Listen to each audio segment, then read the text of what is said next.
Dear students, नमस्कार, welcome to संकल्प भारत। संकल्प भारत में आप सभी का बहुत बहुत स्वागत है। मैं बीएन राय संजीवनी जेई में आज रोटेशनल मोशन का 7वां लेक्चर लेकर आया हूं और आज का हमारा टॉपिक है combined rotational plus translational motion. तो combined rotational plus translation motion पढ़ने से पहले पिछले 6 लेक्चर में हम लोगों ने मोमेंट ऑफ इनर्शिया के बारे में बहुत डिटेल में पढ़ा, पैरेलल एक्सिस थ्योरम पढ़ा, परपेंडिकुलर एक्सिस थ्योरम पढ़ा। उसके बाद हम लोगों ने angular momentum, conservation of energy पढ़ा और भाई काइनेटिक एनर्जी पहले निकालना सीखा, फिर अपना कंजर्वेशन ऑफ एनर्जी लगाया, कंजर्वेशन ऑफ एंगुलर मोमेंटम लगाया और इसके खूब सारे क्वेश्चन सॉल्व करे। अब हम उसके बाद आगे बढ़कर आए हैं अपने थर्ड पार्ट पर, दैट इज रोटेशनल मोशन का आखिरी हिस्सा। पहला हिस्सा हमारा पूरा moment of inertia, parallel axis theorem, perpendicular axis theorem था। दूसरा हिस्सा मेरा angular momentum, kinetic energy, conservation of angular momentum and conservation of energy था। Now the third one is combined rotational plus translational motion. तो हम इस chapter को start करते हैं। ये बहुत ही शानदार हिस्सा है। अगर हम जेई की बात करें तो हर साल रोटेशनल मोशन से 2 क्वेश्चन पूछा जाता है। एक क्वेश्चन होता है आपका पहले हिस्से से जो मोमेंट ऑफ इनर्शिया और conservation of energy and conservation of angular momentum पर बेस्ड होता है, और एक क्वेश्चन आपका होता है रोटेशनल प्लस ट्रांसलेशनल मोशन पर बेस्ड। तो इसको बहुत ध्यान से पढ़िएगा, अपनी कुर्सी की पेटी बांध लीजिए क्योंकि हम उड़ान भरने वाले हैं आपको एक शानदार से कॉलेज में पहुंचाने के लिए। ठीक है, तो चलिए लेक्चर स्टार्ट करते हैं। जब तक लेक्चर खत्म ना हो जाए तब तक स्क्रीन के सामने से हटेंगे नहीं सर, स्क्रीन के ऊपर कोई नोटिफिकेशन आने नहीं देंगे, सब कुछ ऑफ करके रखेंगे, तभी ये चैप्टर आपको ढंग से समझ आएगा क्योंकि ये चैप्टर थोड़ा सा टफ है as compared to other chapters. ठीक है, थोड़ा इसमें अवेयरनेस की ज्यादा रिक्वायरमेंट होती है, तो उस अवेयरनेस के लिए अपना नोटिफिकेशन ऑफ कर दीजिए और भाई चलिए पढ़ना शुरू करते हैं।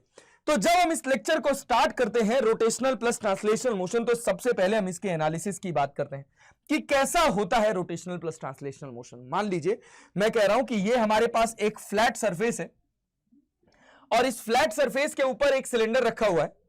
इस फ्लैट सरफेस के ऊपर एक सिलेंडर रखा हुआ है। ये सिलेंडर हो सकता है, ये स्फेयर हो सकता है, ये कुछ भी हो सकता है भाई।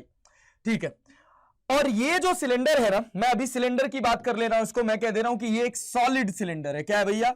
ये एक सॉलिड सिलेंडर है। ठीक है, ये अपने पास एक सॉलिड सिलेंडर है जो इस एक्सिस के अबाउट ओमेगा से गोल घूम भी रहा है और ये आगे की तरफ v रफ्तार से जा भी रहा है। तो क्या होगा भाई, क्या होगा अगर ये ओमेगा से इस एक्सिस के अबाउट गोल गोल घूम रहा है और v रफ्तार से आगे जा रहा है, तो इस तरह के मोशन को कहते हैं रोटेशनल प्लस ट्रांसलेशनल मोशन। अच्छा सर, क्या यहां पर ये जो v होगा, अगर मैं कहूं कि इस सिलेंडर का रेडियस आपको r दे रखा है, तो क्या ये v equals to r omega होगा?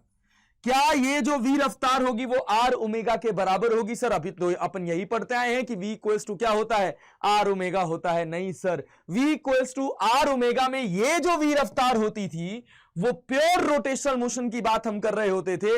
एक एक्सिस के अबाउट एक ऑब्जेक्ट गोल गोल घूम रहा होता था और भाई साहब इन सारे पॉइंट्स की जो रफ्तार हुआ करती थी तब वो v हुआ करती थी।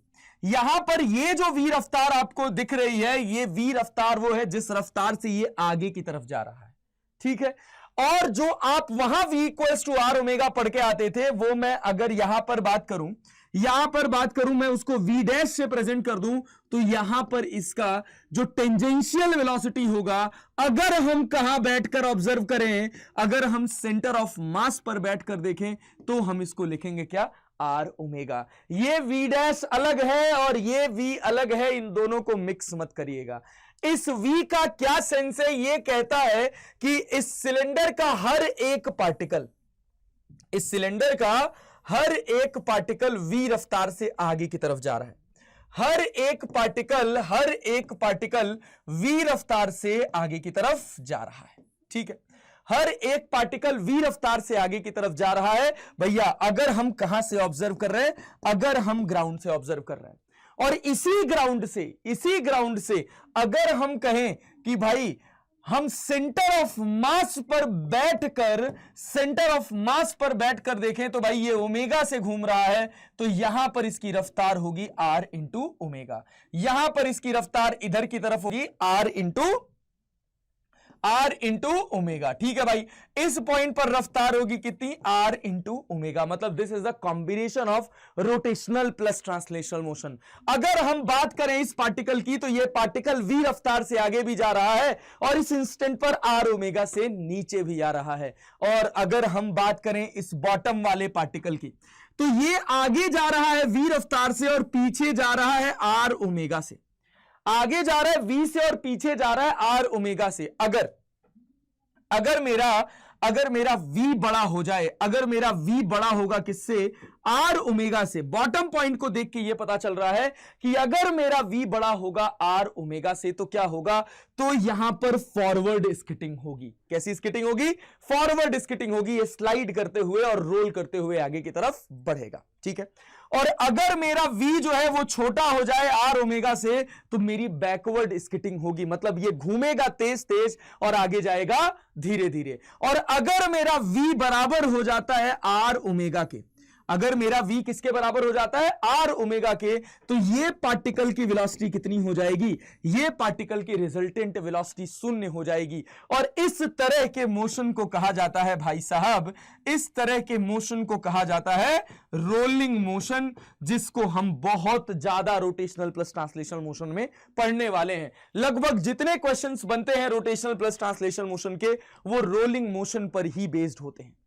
तो सबसे पहला चैलेंज हमारे दिमाग में यह आता है कि सर अगर कोई ऑब्जेक्ट रोटेशनल मोशन कर रहा है और साथ में वो ट्रांसलेशनल भी कर रहा है, तो हम कैसे जानेंगे कि उसका डिस्टेंस क्या होगा, कैसे जानेंगे उसका डिस्प्लेसमेंट क्या होगा, कैसे जानेंगे किसी पर्टिकुलर पॉइंट पर रफ्तार क्या होगी, कैसे पता चलेगा कि उस पर्टिकुलर पॉइंट पर उसकी वेलोसिटी क्या होगी। हम ये कैसे लिखेंगे कि यहां पर इसका लीनियर मोमेंटम क्या होगा, एंगुलर मोमेंटम क्या होगा, काइनेटिक एनर्जी क्या होगी। तो आज के लेक्चर में हम यही सब कुछ, distance, displacement, velocity, speed, acceleration, linear momentum, angular momentum and kinetic energy लिखना सीखेंगे बहुत डिटेल में, और छोटे छोटे क्वेश्चंस लगाएंगे। फिर उसके बाद अगली वाली क्लास में मिलेंगे इन सबके कॉम्बिनेशन के साथ। ठीक है, तो चलिए लेक्चर को आगे बढ़ाते हैं with the very basic, that is displacement and distance. क्या बात कर रहे हैं हम लोग बात कर रहे हैं किसी रोटेशनल प्लस ट्रांसलेशनल मोशन में किसी पर्टिकुलर ऑब्जेक्ट के किसी पॉइंट का डिस्टेंस या डिस्प्लेसमेंट। ठीक है, तो जैसे हम कहते हैं आपसे भाई साहब, फिर से वही सारी कहानी कि ये आपके पास एक फ्लैट सरफेस है। ठीक है, इस फ्लैट सरफेस पर एक आपके पास ऑब्जेक्ट है, जो गोल घूम रहा है। ठीक है, ये वो ऑब्जेक्ट है, ये गोल घूम रहा है अपने इसके अबाउट, इस पर्टिकुलर पॉइंट के अबाउट कितने से, ओमेगा से। ये इस पॉइंट के अबाउट या इस एक्सिस के अबाउट ओमेगा से गोल गोल घूम रहा है। आप चाहिए तो इसको नाम दे दीजिए। क्या भाई साहब, इसको नाम हम दे देते हैं, चलिए इसको हम नाम दे देते हैं सॉलिड स्फीयर। क्या नाम दे दे रहे हैं भाई, इसका नाम दे दे रहे हैं सॉलिड स्फीयर। इसका मास m है और इसका रेडियस r है, और ये ओमेगा से गोल घूम रहा है। लेकिन बस ये ओमेगा से गोल घूम ही नहीं रहा है, ये v रफ्तार से आगे की तरफ जा रहा है। और v equals to R omega हो ये जरूरी नहीं है, ओमेगा कुछ भी हो सकता है, v कुछ भी हो सकता है। v बता रहा है कि ये पूरा का पूरा ऑब्जेक्ट जो है, इसका जो सेंटर ऑफ मास है, ये v रफ्तार से इसके ऊपर आगे की तरफ बढ़ रहा है। और ओमेगा क्या बता रहा है, ओमेगा बता रहा है कि सेंटर ऑफ मास के रिस्पेक्ट में, इस सॉलिड स्फीयर का एक एक पार्टिकल ओमेगा से गोल गोल घूम रहा है। ठीक है, चलिए भाई, तो अगर हम इसको एनालाइज करें तो इसके एनालिसिस में क्या निकल कर आएगा, इसके एनालिसिस में सिंपल सी बात निकल कर आएगी कि अगर टी टाइम बाद देखा जाए तो ये जो पार्टिकल होगा, ये ओमेगा से गोल घूमते घूमते कुछ दूर आगे भी चला जाएगा। ठीक है, तो हम कह दे रहे हैं भैया कि ये वाला जो पॉइंट है ना, ये वाला पॉइंट, इसको कह दो 0,0। क्या कहते भैया, इसको कहते हैं 0,0। और ये अब ओमेगा से गोल घूम रहा है और v रफ्तार से आगे जा रहा है। तो थोड़ी देर बाद, टी टाइम बाद क्या होगा देखना। आफ्टर टाइम टी की बात करें तो ये जो हिस्सा है हमारा भाई साहब, इसको कॉपी कर लिया जाए, यहां से कॉपी होगा, यस सर। ये थोड़ी देर बाद, कुछ समय बाद यहां आ जाएगा। चलो भाई, अगर ये ओमेगा से घूम रहा है, v रफ्तार से आगे जा रहा है, तो थोड़ी देर बाद ये कितना दूर गया सर? अगर हम बात करें थोड़ी देर बाद ये कितना दूर गया, तो सर ये यहां से आगे गया कितना, ये भाई साहब यहां से आगे गए अपने पास vt। ठीक है, चलिए भैया, यहां से देखा जाए तो इसका सेंटर ऑफ मास जो है भाई साहब, जो इसका सेंटर ऑफ मास है, जिसकी रफ्तार कितनी है, जिसकी रफ्तार v है, वो आगे गया, वो कितना डिस्टेंस आगे गया, वो गया vt डिस्टेंस आगे। ठीक है भाई, ये आपके पास गया x में vt। और अगर मैं आपसे बात कहूं कि बताइए, इस समय बताइए, ये जो पार्टिकल A यहां 0,0 पर था, अगर ये ओमेगा से गोल घूम रहा है, अगर ये ओमेगा से गोल घूम रहा है, तो t समय बाद इस पर्टिकुलर A पॉइंट के क्या कोऑर्डिनेट्स होंगे। अगर इस A पॉइंट का हमको कोऑर्डिनेट निकालना है तो क्या मिलेगा, देखो थोड़े समय बाद, मान लिया कि मैं कह रहा हूं कि आपका A पार्टिकल, देखो ऐसे ये गोल घूम रहा है, कुछ टाइम बाद जिस समय पर हम निकाल रहे हैं इस पर्टिकुलर पार्टिकल के कोऑर्डिनेट्स x, y, अगर हमको x, y पता चल जाए, तो इस पर्टिकुलर पार्टिकल का जो इस स्फीयर के ऊपर है, इसका क्या डिस्प्लेसमेंट होगा, वो हम आसानी से कैलकुलेट कर सकते हैं। तो मान लीजिए हम कह रहे हैं ये ओमेगा से गोल घूम रहा है, तो भाई साहब ये थोड़ी देर बाद यहां पहुंच गया, यहां पहुंचा तो इसके कोऑर्डिनेट्स हो गए भाई साहब x, y। ठीक है, ये रेडियस है आपके पास r। ठीक है, पहले ये यहां पर था, और भाई साहब थोड़ी देर में, कितनी देर में, t टाइम बाद ये कितना घूम गया, t टाइम बाद अगर ये सेंटर ऑफ मास के रिस्पेक्ट में ओमेगा से घूम रहा था, तो ये पार्टिकल घूम गया ओमेगा t एंगल। ठीक है भाई, ओमेगा t एंगल घूम गया, बहुत अच्छा। देखो तो ये पूरा एंगल ओमेगा टी है, ये पूरा एंगल ओमेगा टी है, ये एंगल आपके पास 90 डिग्री है, तो ये कितना होगा, ये एंगल कितना होगा। अगर हमको ये एंगल निकालना होगा तो हम इसको डायरेक्टली लिख देंगे, क्या, इसको हम लिख देंगे भाई साहब omega T minus 90 degree, omega T minus 90 degree. बहुत अच्छा, omega T minus pi by 2 लिख देंगे। और अब हमसे कहा गया कि इसके कोऑर्डिनेट्स लिखकर बताओ, तो हम कह रहे हैं कि भैया ये अपने पास r है, तो देखो ना, ये अपने पास r है भाई, ये अपने पास r है, इस r के 2 कंपोनेंट कर दो, तो r का जो कंपोनेंट इधर आएगा, देखो r का जो कंपोनेंट इधर आएगा वो कितना आएगा, ये आपके पास आ जाएगा r cos omega T, r cos omega T minus 90 degree. ठीक है, r cos omega T minus 90 degree. अच्छा भाई चलो, बहुत बढ़िया। कितने लोग को लग रहा होगा ओमेगा टी माइनस 90 डिग्री का फॉर्मेट सर अच्छा नहीं लग रहा है, तो अगर मैं इस फॉर्मेट को ठीक से और सिंप्लीफाई करके लिखना चाहूं, जनरली जो हम लिखते हैं, तो हम उसको कैसे लिख सकते हैं भाई, हम उसको लिख सकते हैं, देखो क्या भाई, ये अपने पास vt हो गया, और भैया ये रेडियस r हो गया। अगर ये पूरा एंगल ओमेगा टी है, तो ये एंगल कितना हो जाएगा, ये एंगल 180 माइनस ओमेगा टी हो जाएगा। आप चाहो तो वैसे लिख सकते हो।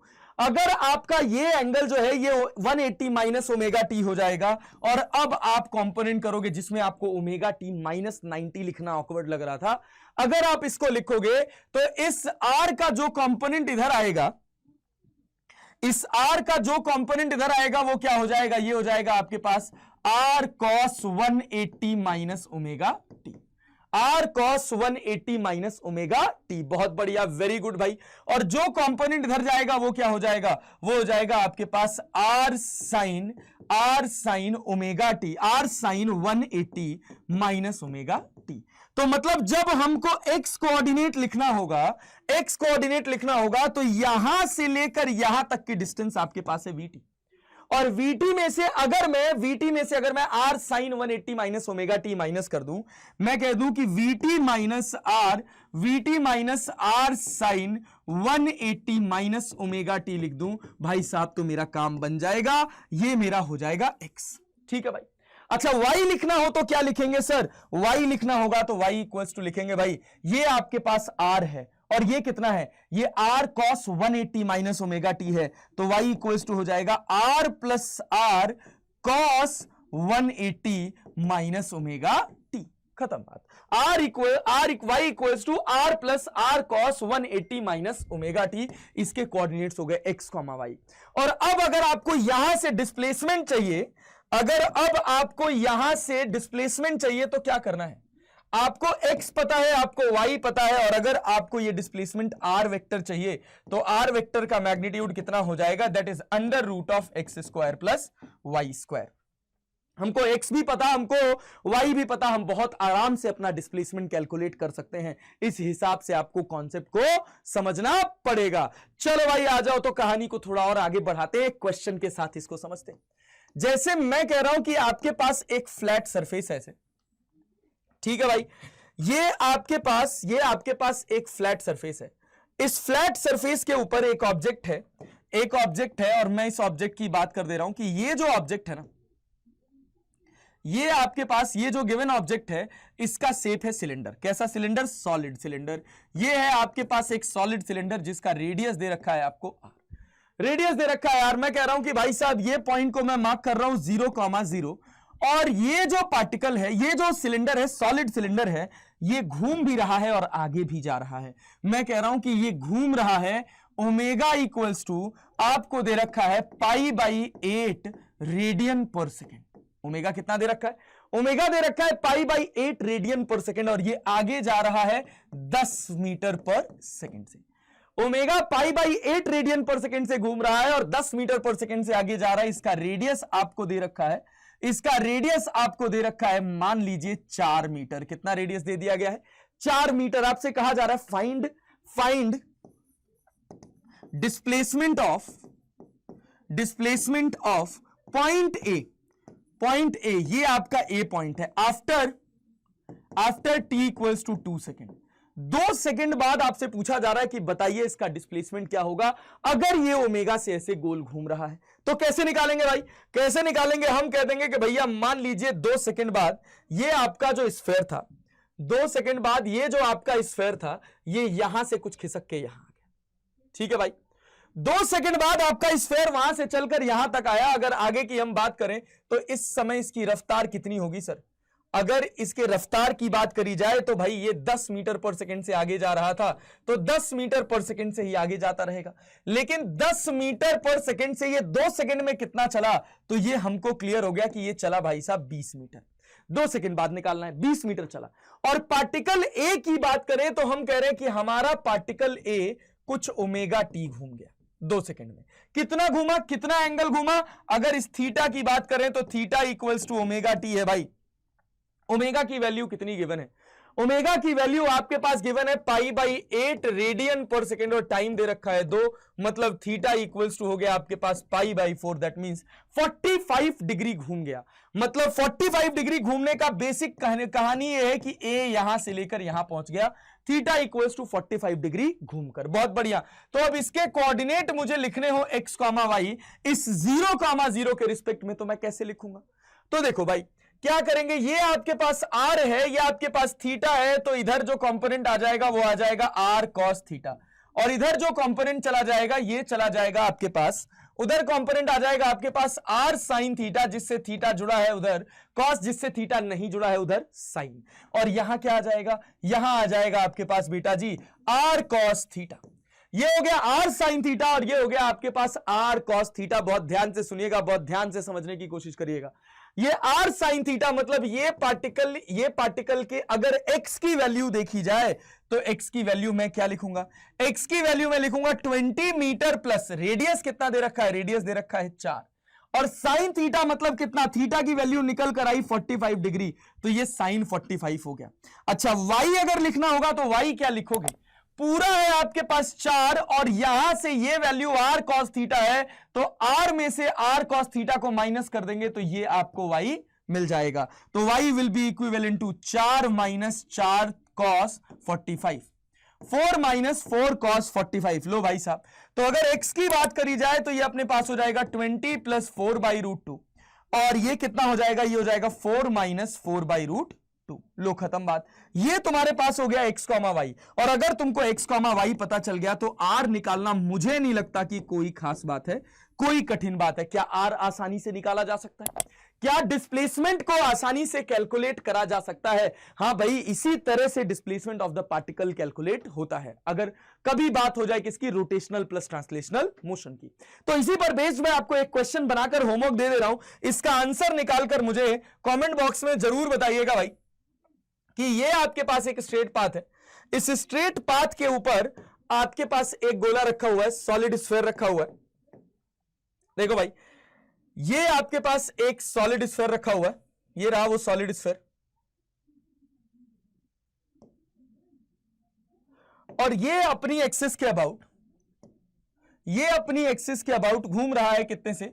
ओमेगा से। इसका रेडियस दे रखा है आपको 2 मीटर, और ये ओमेगा जो दे रखा है ये दे रखा है आपको ये दे रखा है आपको π/12 रेडियन पर सेकेंड, और ये आगे जा रहा है, ये आगे जा रहा है कितने से, ये आगे जा रहा है 4 मीटर पर सेकेंड से। आपसे कहा गया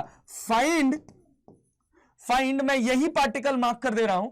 चलो भाई एक काम करते हैं, यहां वाले पार्टिकल को मार्क कर लेते हैं। ठीक है भाई, इस पार्टिकल का डिस्प्लेसमेंट पूछा जा रहा है 0,0 से, सोच के रखे रहिएगा। ये आपके पास पार्टिकल है P, find displacement of point P, या जो भी कह लो इसको। यहां पर इस पूरे के ऊपर एक छोटा सा पार्टिकल दिए, n पार्टिकल से मिलकर बना है। इस पर्टिकुलर जगह पर जो पार्टिकल है उसका डिस्प्लेसमेंट पूछा जा रहा है। Find the displacement of particle P, find the displacement of particle P after t equals to 3 second. 3 second बाद ये पार्टिकल का पोजीशन क्या होगा ये आपको कैलकुलेट करना है। तो सोच समझकर इसका आंसर निकालेंगे, तभी जाकर आप इसको कैलकुलेट कर पाएंगे। तो कैसे निकालेंगे मैं आपको थोड़ा सा हिंट दे रहा हूं। इसके कोऑर्डिनेट्स लिखेंगे x1, y1, जो भी x1, y1 आपको मिलेगा, और मिलेगा ही मिलेगा। ये आपका 0,0 हो गया। तो x1, y1, अब ये गोल घूमेगा π/12 रेडियन पर सेकेंड से। भाई t इक्वल्स टू 3 सेकेंड में कितना घूम जाएगा, तो π/12 theta equals to omega t multiplied by 3, तो ये आपके पास फिर से आ जाएगा कितना, π/4, 45 डिग्री घूम जाएगा। 45 डिग्री ये पार्टिकल इधर घूम जाएगा, 45 डिग्री। अब कोऑर्डिनेट्स निकालिएगा, आंसर करिएगा। मैं अब इससे ज्यादा आपकी मदद नहीं कर सकता। x1, y1 आपको दिख रहा है, x2, y2 आपको कैलकुलेट करना है। जब आप x2, y2 कैलकुलेट कर लेंगे तब आपका जो डिस्प्लेसमेंट वेक्टर का फॉर्मूला बनेगा वो क्या बनेगा, वो x2 माइनस x1 का square plus y2 minus y1 का स्क्वायर बनेगा। इसको कैलकुलेट करेंगे और इसका सॉल्यूशन मुझे आंसर में निकालकर बताएंगे। ठीक है, चले आगे बढ़े। आ जाइए सर, कहानी को और आगे लेकर चलते हैं। देखिए, ये हो गया अपने पास डिस्प्लेसमेंट। अब चाहिए होगा हमको कि अगर हम कहें कि ये पार्टिकल डिस्टेंस कितना चला, कैसे इस पार्टिकल का डिस्टेंस ट्रेवल कैलकुलेट करेंगे। तो डिस्टेंस ट्रेवल कैलकुलेट करने के लिए आपको वेलोसिटी और स्पीड का ज्ञान होना चाहिए। प्रोजेक्टाइल मोशन में आपने पढ़ा होगा थोड़ा बहुत, अगर आपने नहीं पढ़ा होगा तो फिर भी मैं आपको यहां करवा दूंगा। The next part is velocity and speed.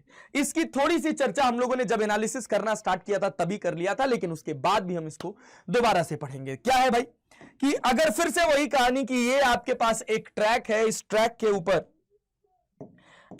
के ऊपर एक आपके पास सॉलिड स्फीयर मान लीजिए या हॉलो स्फीयर मान लीजिए, कुछ भी कह सकते हैं। एक आपके पास हॉलो स्फीयर है जो अपनी एक्सिस के अबाउट, या सॉलिड स्फीयर है ये अपनी एक्सिस के अबाउट ओमेगा से गोल घूम रहा है और v रफ्तार से आगे जा रहा है। मतलब ये रोटेशनल प्लस ट्रांसलेशनल मोशन का कंबाइंड एक्सप्लेनेशन है। तो अगर हम इसकी बात करें तो हम इसको कैसे समझेंगे, तो हम इसको दो पार्ट में तोड़ देते हैं। जो हमारा पहला पार्ट है उसको हम कहते हैं कि भाई साहब इसका हर एक पार्टिकल, इस स्फीयर का सॉलिड स्फीयर हो सकता है या हॉलो स्फीयर हो सकता है, सॉलिड सिलेंडर हो सकता है, हॉलो सिलेंडर हो सकता है, रिंग हो सकता है, ये कोई डिस्क हो सकता है, कुछ भी हो सकता है, कोई भी शेप हो सकता है। तो मैं कह रहा हूं भाई, क्या कह रहा हूं कि इसका हर एक पार्टिकल v रफ्तार से आगे की तरफ जा रहा होगा। इसका हर एक पार्टिकल कितनी रफ्तार से, v रफ्तार से आगे की तरफ जा रहा होगा। भाई हर एक पार्टिकल का v रफ्तार से आगे की तरफ जाने का बेसिक मतलब यह है कि ये भी v होगा, देखो ये भी v होगा तुम्हारा, ये भी v होगा तुम्हारा, ये भी v होगा तुम्हारा, ये सब v रफ्तार से आगे जा रहे होंगे। लेकिन अभी कहानी खत्म नहीं होती है। दूसरी कहानी क्या है, दूसरी कहानी क्या है कि ये पार्टिकल v रफ्तार से आगे जा रहे हैं लेकिन अपनी एक्सिस के अबाउट ओमेगा से गोल गोल घूम भी रहे हैं। अगर गोल गोल घूम रहे हैं, मैं इस एक्सिस पर बैठकर, जिस एक्सिस के अबाउट ये ओमेगा से गोल गोल घूम रहे हैं, उस पर्टिकुलर एक्सिस पर बैठकर ऑब्जर्व करूं तो मुझे ये सारे पार्टिकल्स बस कैसे नजर आएंगे, ये इधर v से, ये इधर v equals to R omega, ये इधर v इक्वल्स टू, ठीक है भाई, ये इधर v equals to R omega, ये इधर v equals to R omega, ये इधर v equals to R omega से गोल गोल घूम रहा होगा। R is the radius of the sphere. Hollow हो सकता है, सॉलिड हो सकता है, सिलेंडर हो सकता है, हॉलो सिलेंडर हो सकता है, सॉलिड सिलेंडर हो सकता है, कुछ भी हो सकता है। इसका रेडियस आपको दे रखा है। हर पार्टिकल इसका आर ओमेगा से गोल गोल घूम भी रहा है, आर ओमेगा से गोल गोल घूम भी रहा है और v रफ्तार से आगे भी जा रहा है। मतलब अगर इन दोनों को कंबाइन कर दिया जाए और फिर एक पार्टिकल, किसी p पार्टिकल की एनालिसिस करी जाए, यहां पर मैं कह रहा हूं कि इसके ऊपर ये एक पार्टिकल p है, ठीक है, इसकी एनालिसिस करी जाए तो ये v रफ्तार से आगे भी जा रहा होगा और r ओमेगा से नीचे भी जा रहा होगा, इस डायरेक्शन में टेंजेंशियल होगा। टेंजेंशियल रफ्तार हो जाएगी इसकी आर ओमेगा और ये रफ्तार हो जाएगी इसकी वी। ठीक है भाई, बहुत बढ़िया। तो अगर हम बात करें कि जो बंदा ग्राउंड में बैठा होगा उसको इसकी रफ्तार कैसी नजर आएगी, उसको इसकी रफ्तार कैसी नजर आएगी, तो मैं कह रहा हूं कि ये पार्टिकल इस इंस्टेंट पर यहां से थीटा एंगल बना रहा है। अगर यहां से थीटा एंगल बना रहा है भाई, तो आपका ये वाला एंगल भी कितना हो जाएगा, ये थीटा हो जाएगा। कैसे भाई, देखो ये थीटा है, ये भी थीटा हो जाएगा, ये 90 माइनस थीटा हो जाएगा, ये थीटा हो जाएगा। और तब जब आप बात करेंगे भाई, तो ये आपके पास v वेक्टर है जिससे ये आगे की तरफ जा रहा है, और आर ओमेगा इसकी टेंजेंशियल रफ्तार है। तो ग्राउंड फ्रेम में जो बंदा बैठा उसको जो नेट वेलोसिटी नजर आएगी वो क्या नजर आएगी, वो नजर आएगी v square plus R omega का whole square plus 2 into we into R omega cos theta. अरे भाई साहब, ये तो हमको जाना जाना वेक्टर एडिशन लग रहा है। एग्जैक्टली ये वेक्टर एडिशन ही है। हम क्या कर रहे हैं, हम कह रहे हैं कि भैया हमको पार्टिकल की वेलोसिटी चाहिए ना, हमको पार्टिकल का ज्ञान चाहिए ना कि पार्टिकल किस स्थिति अवस्था में है। तो एक काम करो, उसकी एनालिसिस करो सेंटर ऑफ मास से। क्यों? क्योंकि हमको सेंटर ऑफ मास की रफ्तार पता है। क्या? सेंटर ऑफ मास की रफ्तार हमको पता है v भाई साहब। तो चलिए भाई, अगर हम इसी को समझने की कोशिश करें थोड़ा वेक्टर्स के फॉर्म में, तो मैं कह सकता हूं कि भाई velocity of particle with respect to center of mass will be written as velocity of particle minus velocity of center of mass। तो इसका बेसिक मतलब है कि velocity of particle will be equal to velocity of particle with respect to center of mass plus velocity of center of mass। मतलब particle की velocity centre of मास के respect में आपको पता है, और सेंटर ऑफ मास जो ये वाला पॉइंट है, इस पॉइंट की रफ्तार आपको पता है। तो आप डेफिनेटली ग्राउंड फ्रेम में पार्टिकल की क्या रफ्तार होगी वो कैलकुलेट कर सकते हैं with the help of vector addition. Very simple. ठीक है। तो भाई अगर कोई भी ऑब्जेक्ट अपने सेंटर ऑफ मास के अबाउट गोल गोल घूम रहा है, इस एक्सिस के अबाउट गोल गोल घूम रहा है और v रफ्तार से आगे भी जा रहा है, और अगर आपको उसकी वेलोसिटी चाहिए तो उसकी वेलोसिटी क्या होगी, velocity of particle with respect to centre of mass plus velocity of centre of mass. ये कहानी हो गई आपकी किसकी, वेलोसिटी एंड स्पीड लिखने की किसी भी पर्टिकुलर पॉइंट पर। ये जो आपको v नेट मिल रहा है, ये इसी वेलोसिटी वेक्टर का मैग्नीट्यूड है, और इसी मैग्नीट्यूड को क्या कह दिया जाता है, इसी मैग्नीट्यूड को कह दिया जाता है भाई साहब speed. magnitude of the velocity is known as speed। बहुत अच्छा, वेरी गुड। इस हिसाब से पढ़िएगा, समझिएगा, तब जाकर चीजें मजा आएंगी भाई। तो चलिए अब इसी को एक एग्जाम्पल से करके देखते हैं, एक एग्जाम्पल से वेलोसिटी और स्पीड निकाल के देखते हैं, और फिर उसके बाद हम अपनी कहानी को और आगे बढ़ाते हैं। सर जैसे मान लीजिए मैंने आपसे कहा सिंपल कि यही आपके पास एक ट्रैक है। देखिए वही सिंपल कहानी कि ये आपके पास एक स्फेयर है। चलिए इसको हम कह दे रहे हैं कि ये हमारे पास एक सॉलिड स्फेयर है, और ये जो सॉलिड स्फेयर है ये एक ट्रैक के ऊपर कुछ ओमेगा से गोल घूम भी रहा है। ये इस ट्रैक के ऊपर कुछ ओमेगा से गोल घूम भी रहा है और v रफ्तार से आगे भी जा रहा है। मैं कह दूं कि भाई ये ओमेगा से गोल घूम रहा है 2 रेडियन पर सेकेंड से। ठीक है, चलो भाई ये कह दिया जाए, या इसको कह दें हम कि ये घूम रहा है π/8 या π/6 रेडियन पर सेकेंड से। ये घूम रहा है π/6 रेडियन पर सेकेंड से, और ये आगे जा रहा है कितने, ये आगे जा रहा है 5 मीटर पर सेकेंड से। इसकी रफ्तार दे रखी है 5 मीटर पर सेकेंड आगे की तरफ, ओमेगा दे रखा है π/6 रेडियन पर सेकेंड, इसका रेडियस दे रखा है आपको 2 मीटर। कहा गया इस समय पर यह बताइए कि अगर कोई पार्टिकल आपके पास यहां से कितने डिग्री एंगल पर, यहां से मैं कह दूं कि 60 डिग्री एंगल पर है, तो बताइए इस पार्टिकल का इस इंस्टेंट पर क्या वेलोसिटी होगा। अगर हमसे पूछ लिया जाए वेलोसिटी, तो अगर इस इंस्टेंट पर पूछा जा रहा है इस पार्टिकल का वेलोसिटी जब यहां से 60 डिग्री एंगल बना रहा है, तो हम सिंपल सी बात लिख देंगे भाई। क्या सिंपल सी बात लिख देंगे? सिंपल सी बात इसकी लिख देंगे कि भाई ये वाला जो पार्टिकल होगा ये कितनी रफ्तार से आगे जा रहा होगा, 5 मीटर पर सेकेंड से, और ओमेगा से ऐसे ये गोल घूम रहा है, तो इसकी इधर की तरफ जो रफ्तार होगी वो होगी v equals to r omega. तो भैया ओमेगा है अपने पास π/6, रेडियस दे रखा है आपके पास 2, तो ये आपके पास हो जाएगा π/3 मीटर पर सेकेंड। और ये एंगल कितना हो जाएगा, ये 60 डिग्री है। देखो ये एंगल आपके पास 60 डिग्री है, तो ऑब्वियस सी बात है अगर आप इस लाइन को आगे ड्रॉ करेंगे ये 60 हो जाएगा, तो ये आपके पास 30 हो जाएगा और फिर से ये 60 डिग्री हो जाएगा। और अगर आपको वेलोसिटी चाहिए तो आपको सिंपल वेलोसिटी का मैग्नीट्यूड निकालने के लिए क्या करना पड़ेगा, तो कोई खास बात नहीं सर, 5 का स्क्वायर प्लस पाई बाई 3 का square plus 2 into 5 into pi by 3। पाई की वैल्यू याद रखिएगा, क्या रखेंगे 3.14। अरे ठीक है, अच्छा भाई, इनटू कितना एंगल है दोनों के बीच में, इन दोनों के बीच में जो एंगल आपको दे रखा है वो दे रखा है कितना, cos 60 डिग्री। cos 60 की वैल्यू आपके पास कितनी हो जाती है, cos 60 की वैल्यू 1/2 हो जाती है। यहां से आपको मिल जाएगा मैग्नीट्यूड। अच्छा, अगर आपको डायरेक्शन चाहिए तो आप सिंपल लिखोगे tan अल्फा, एक लाइन ड्रॉ करोगे, और अगर आप ध्यान से देखो तो इसका जो रिजल्टेंट होगा वो कहीं यहीं आएगा। अल्फा अगर आपका पाथ से जुड़ा हुआ है तो उसको नीचे लिख दो। बचा कौन सा, पाई बाई 3। पाई बाई 3 के दो कंपोनेंट होंगे, एक हो जाएगा पाई बाई 3 साइन 60 डिग्री और एक हो जाएगा आपके पास पाई बाई 3 कॉस 60 डिग्री। ये हो जाएगा आपके पास tan अल्फा। और ये जो इस वेलोसिटी का मैग्नीट्यूड है ना, इस पर्टिकुलर पॉइंट पर यही क्या कहलाएगा, यही कहलाएगा इसकी स्पीड, दैट्स इट, और कुछ खास नहीं है। इस तरह के क्वेश्चंस इनको बोलते हैं बेसिक्स। अगर ये आपको बेसिक्स आएंगे तभी आप इनके क्वेश्चंस कैलकुलेट कर पाएंगे। पता चला आपको ट्रांसलेशनल प्लस रोटेशनल मोशन में स्पीड ही लिखने नहीं आ रहा है तो कैसे बात बनेगा, ठीक है। अगर आप स्पीड नहीं लिख पाएंगे, आप वेलोसिटी नहीं जान पाएंगे, स्पीड पता ही नहीं चलेगा, तो काइनेटिक एनर्जी 1/2 mv² कैसे लिखोगे भाई, नहीं लिख पाओगे ना, नहीं समझ पाओगे ना स्पीड नहीं आए तो एंगुलर मोमेंटम नहीं कर पाओगे, काइनेटिक एनर्जी नहीं कर पाओगे, लीनियर मोमेंटम का अच्छा ज्ञान नहीं होगा। इसी वजह से ये बेसिक्स बहुत ज्यादा इंपॉर्टेंट है, इनको बहुत प्यार से समझिएगा, तभी आपको अगली क्लास में लगेगा कि क्या बात है यार, क्या रोटेशनल मोशन सीखा है, ठीक है। चलो इसी पर बेस एक और अच्छा सवाल मैं आपके सामने प्रेजेंट करता हूं। और अब मैं कह रहा हूं कि भाई साहब सिंपल वही बात कि ये आपके पास एक ट्रैक है और इस ट्रैक के ऊपर आपके पास एक बॉडी रखी हुई है, जिसको आप अभी यहां पे कंसीडर कर लो कि ये सॉलिड स्फीयर है, ठीक है। ये आपसे कह दिया गया कि ये क्या है भैया, ये आपके पास एक सॉलिड स्फीयर है, इसका रेडियस आपको दे रखा है, इसका रेडियस आपको दे रखा है, कितना दे रखा है, इसका रेडियस आपको दे रखा है 2 metre.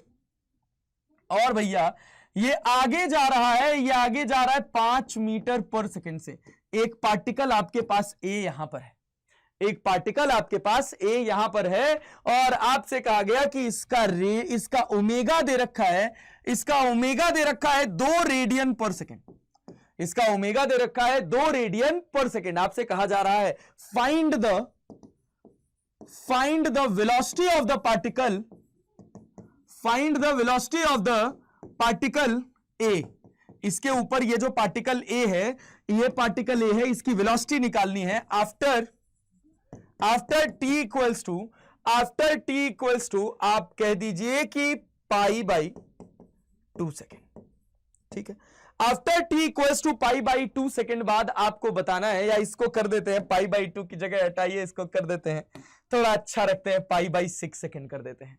t equals to pi by 6 second बाद आपको बताना है कि इस पार्टिकल की रफ्तार क्या होगी। तो सबसे पहली बात जब आप ग्राउंड फ्रेम में एनालिसिस करने जाएंगे तो याद रखिएगा, velocity of particle with respect to ground frame is velocity of particle with respect to centre of mass plus velocity of centre of mass. ये कैसे निकल कर आया हम जानते हैं, velocity of particle with respect to centre of mass is velocity of centre of mass by velocity of particle with respect to centre of mass is velocity of particle minus velocity of center of mass. तो velocity of particle will be equal to velocity of particle with respect to center of mass plus velocity of center of mass. बहुत ध्यान से सुनिएगा lines को, अगर अच्छे से सुनेंगे तभी जाकर फील आएगा सर। तो मैं कह रहा हूं कि बताओ t equals to pi by 6 second बाद पहले देखो इसकी पोजीशन क्या होगी। t equals to pi by 6 second बाद अगर हमको इसकी पोजीशन देखनी होगी तो हम इसकी पोजीशन कैसे निकालेंगे सर। तो हम कह रहे हैं पाई बाई 6 सेकेंड बाद ये कुछ आगे चला जाएगा, अगर ये ओमेगा से ऐसे गोल घूम रहा है तो सिंपल सी बात है। या चलो इसके ओमेगा का रोटेशन हम थोड़ा बदल देते हैं, इधर की तरफ ओमेगा कर देते हैं। अगर हम इसका ओमेगा इधर की तरफ कर देंगे तो इसको अगर हम ध्यान से देखेंगे तो क्या मिलेगा बताओ।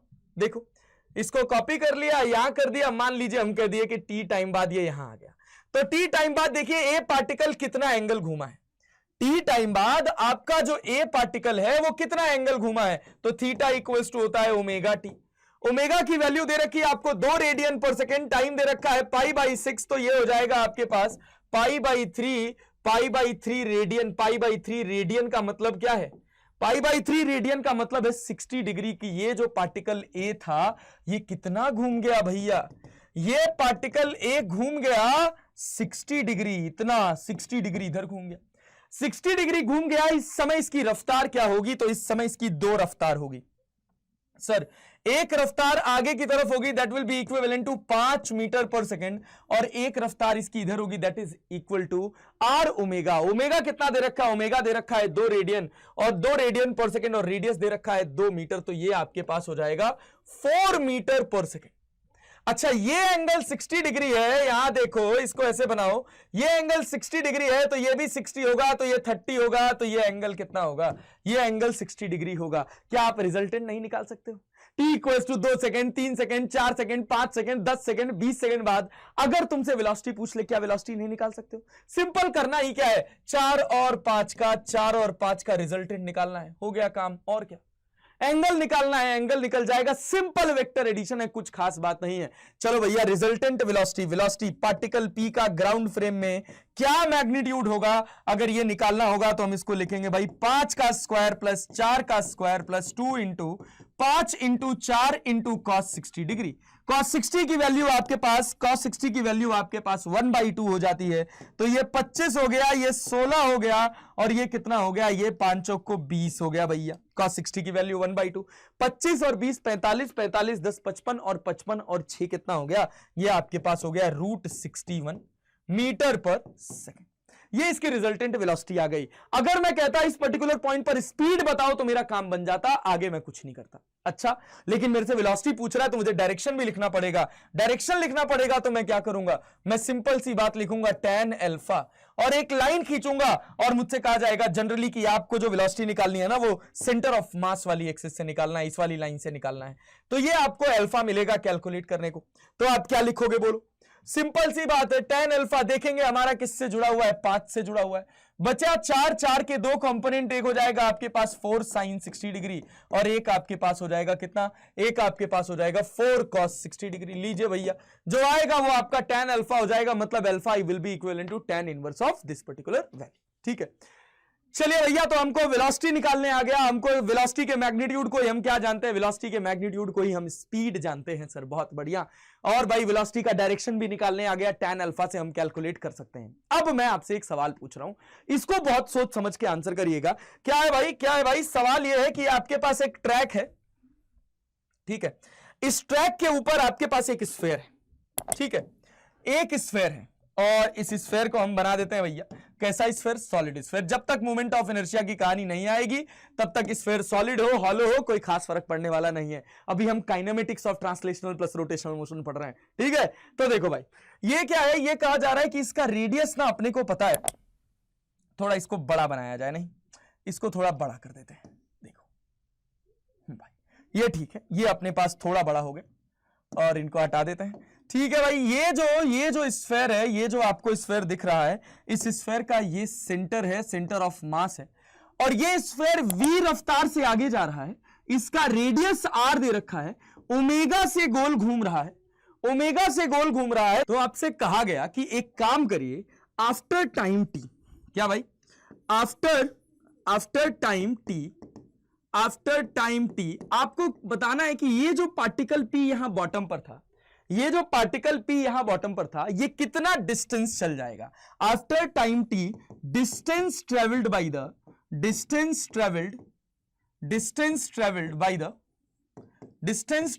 The particle p।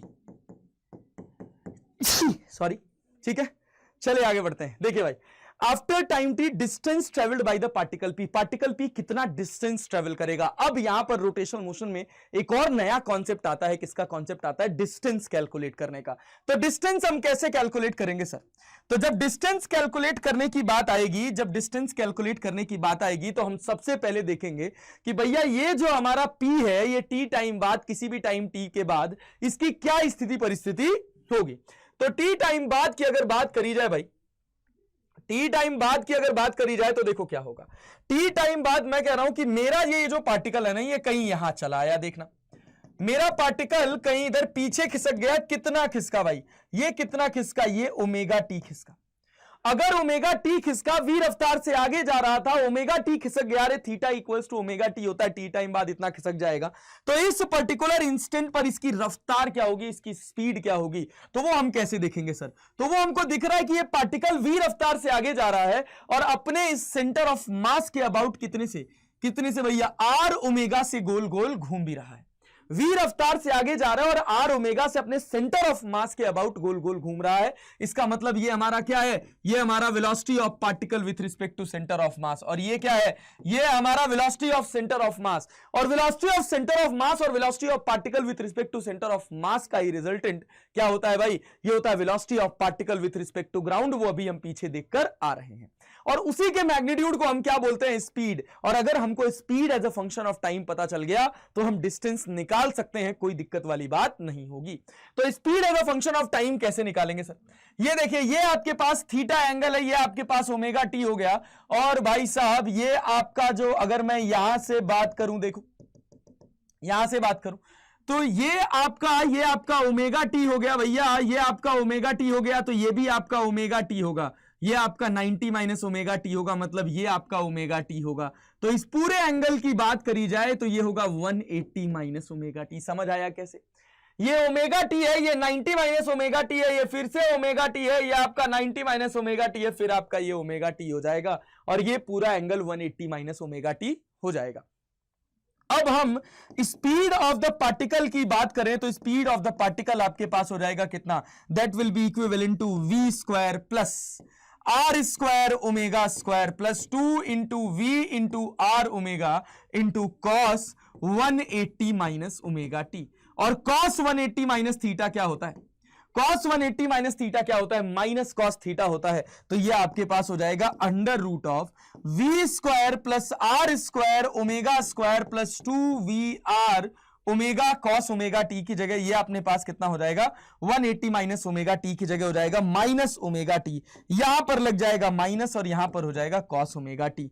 ये हो गया speed of the particle, speed of the particle as a function of time, speed of the particle as a function of time. और अगर आपको स्पीड निकालना होगा, अगर आपको डिस्टेंस निकालना होगा, सॉरी डिस्टेंस निकालना होगा, तो आप क्या करेंगे भाई, डिस्टेंस निकालने के लिए आप इंटीग्रेट कर देंगे स्पीड इंटू dt। अरे ठीक है, वेलोसिटी वेक्टर के मैग्नीट्यूड को क्या बोलते हैं, वेलोसिटी वेक्टर के मैग्नीट्यूड को ही बोला जाता है भैया स्पीड। स्पीड इंटू dt, जितने समय पे निकालना है 0 से लेकर t तक इंटीग्रेट कर दीजिए, यहां से आपको मिल जाएगा डिस्टेंस। वैसे जनरली आपको जो आप rotational motion JEE mains advanced में पढ़ने वाले हैं, यहां पर डिस्टेंस निकालना बस आपको एक ही जगह जरूरत पड़ेगा, जब आपका प्योर रोलिंग मोशन होगा। जैसे मैं एक क्वेश्चन के साथ आपको बताता हूं क्या भाई, अदरवाइज अपने पास कोई रफ्तार दे भी रखी है तो भैया थोड़ी सी एडवांस मैथमेटिक्स हो जाएगी, क्योंकि v भी पता आपको, आर ओमेगा भी पता आपको, 1 माइनस कॉस 2 ओमेगा टी का जो ये फॉर्मेट बनता है, इसी को आपको इंटीग्रेट करना पड़ेगा। तो इंटीग्रेशन की जिम्मेदारी आपकी है, मेरी जिम्मेदारी है भाई साहब आपको बढ़िया से बढ़िया शानदार फिजिक्स का कॉन्सेप्ट बता देने की। हाँ, जो क्वेश्चंस जनरली थोड़े ठीक ठाक होते हैं, जो पूछे जाते हैं, जो मैथमेटिक्स पर बेस्ड होते हैं, वो सारे के सारे क्वेश्चंस हम आपको क्लास में करवा देंगे। ठीक है, चलिए, तो जैसे मैं आपसे एक क्वेश्चन कहूं, क्या कहूं कि भैया आपके पास ना बच्चा ये एक ट्रैक है, ठीक है, इस ट्रैक के ऊपर आपके पास एक सॉलिड स्फीयर रखा हुआ है, ये आपका सॉलिड स्फीयर है, ठीक है, और ये जो सॉलिड स्फीयर है इसका सेंटर ऑफ मास, ये जो सेंटर ऑफ मास है ये आगे जा रहा है वीसी से, और ये गोल घूम रहा है ओमेगा से, और इसका रेडियस आपको पता है आर। और कंडीशन क्या है, कंडीशन कह रहा है कि भैया गिवन कंडीशन है कि आपका v जो है वो बराबर है आर ओमेगा के। आपका जो velocity of centre of mass vc है, जिसको हम v लिख दे रहे हैं, ये बराबर है किसके, ये बराबर है r इंटू ओमेगा के। जैसे ही हमको vc मेरा r ओमेगा के बराबर दिखा, तुरंत भैया दिमाग की बत्ती जल जानी चाहिए। और दिमाग की बत्ती में क्या जलना चाहिए, दिमाग की बत्ती में जलना चाहिए कि ये जो बॉटम वाला पार्टिकल है, इसकी रफ्तार आगे भी v है और पीछे भी v है। ये आगे भी v रफ्तार से जा रहा है और पीछे भी v रफ्तार से जा रहा है। क्यों? क्योंकि v आपका किसके बराबर है, r ओमेगा के बराबर है। दोनों के बीच का एंगल 180 डिग्री है। और भैया resultant velocity of this particular particle will be 0 at this point. ठीक है, 0 हो गया मतलब ये मेरा कैसा मोशन होगा, जैसे ही हमको दिखे तुरंत आप समझ जाइए कि क्या होगा, ये प्योर रोलिंग मोशन होगा। प्योर रोलिंग मोशन कहने का मतलब बस इतना सा है कि no skidding at the bottom point, no skidding at the bottom point. Bottom point पर कोई भी स्किटिंग नहीं होगी, कोई भी स्लाइडिंग नहीं होगी, प्योर रोलिंग मोशन होगा। तो आपसे सवाल पूछा गया, सवाल क्या पूछा गया, क्वेश्चन अराइज होता है। क्वेश्चन क्या अराइज होता है सर? क्वेश्चन अराइज होता है find the distance travelled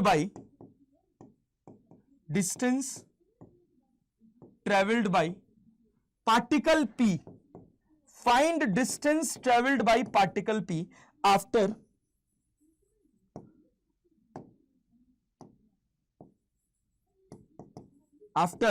completing one revolution। जब ये पूरा एक चक्कर गोल घूम जाएगा, ये पार्टिकल यहां से चलना शुरू होगा, घूम फिर के यहां पहुंच जाएगा भाई साहब, तब आपसे पूछा गया कि बताइए वो कितना डिस्टेंस ट्रेवल कर जाएगा। ठीक है, ये बात ध्यान से देखना कि अगर इस पार्टिकल की रफ्तार v इधर है, इस पार्टिकल यहां इधर कितनी है, v equals to r omega है, इसका मतलब ये नहीं है कि ये पार्टिकल रेस्ट में है, ये मत समझना। ये पार्टिकल गोल घूम रहा है, लेकिन जो पार्टिकल, इस पूरे स्फीयर का जो पार्टिकल इस पॉइंट पर पहुंच रहा है, उसकी रफ्तार कितनी हो जा रही है, किसके रिस्पेक्ट में, इस पर्टिकुलर सरफेस के रिस्पेक्ट में शून्य हो जा रही है। ये बात समझिएगा, दोनों में बहुत अंतर है। अगर मैं कहूं कि मेरा ये जो एग्जैक्ट पार्टिकल है जिसको मैंने नंबर दिया 1, ये चल ही नहीं रहा, अगर ये हिल ही नहीं रहा, मतलब भाई साहब ये आपका रुका हुआ है। और दूसरा इसका एनालिसिस क्या है कि इस पॉइंट पर, इस पूरे स्फीयर का पहुंचने वाला हर पार्टिकल का जो रिलेटिव वेलोसिटी होगा किसके रिस्पेक्ट में, इस बॉटम सरफेस के रिस्पेक्ट में, वो शून्य होगा। दोनों में जमीन आसमान का अंतर है। ठीक है, चलिए भाई, तो आपसे कहा गया कि जब ये पूरा एक चक्कर लगा लेगा तो बताना है आपको कि भैया इस पार्टिकल का कितना डिस्टेंस ट्रेवल होगा जब ये यहां से गोल घूम के फिर से यहां पहुंचेगा।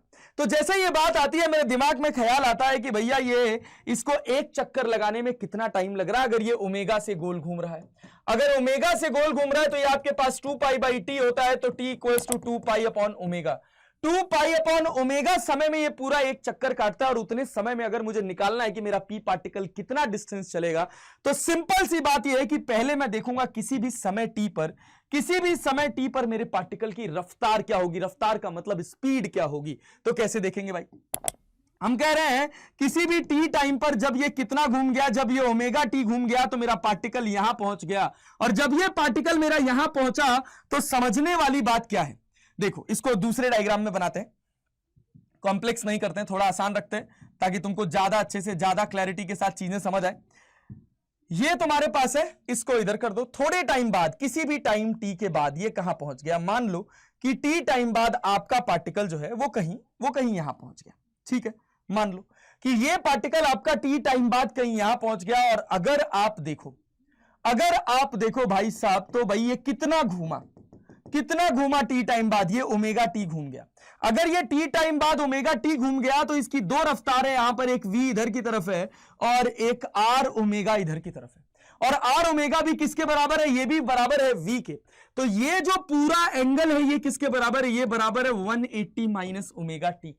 तो जब मैं रिजल्टेंट स्पीड लिखूंगा तो जो मैंने अभी पीछे पढ़ा था वैसा ही कुछ होगा। v इक्वल्स टू कितना हो जाएगा, रिजल्टेंट स्पीड की बात हो रही है, नेट स्पीड की बात हो रही है, तो ये v स्क्वायर r ओमेगा भी v स्क्वायर प्लस आपके पास 2v square cos 180 minus omega T हो जाएगा किसी भी टाइम t पर रफ्तार।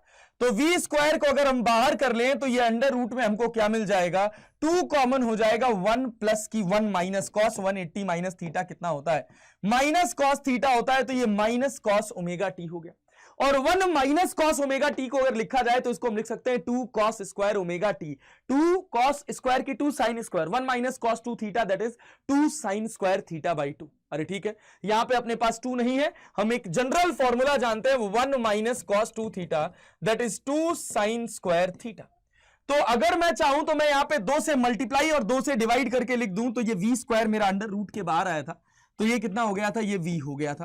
तो v under root of 2 1 minus cos omega 2 को अगर लिखा जाए तो ये हो जाएगा आपके पास 2 sine square omega T by 2।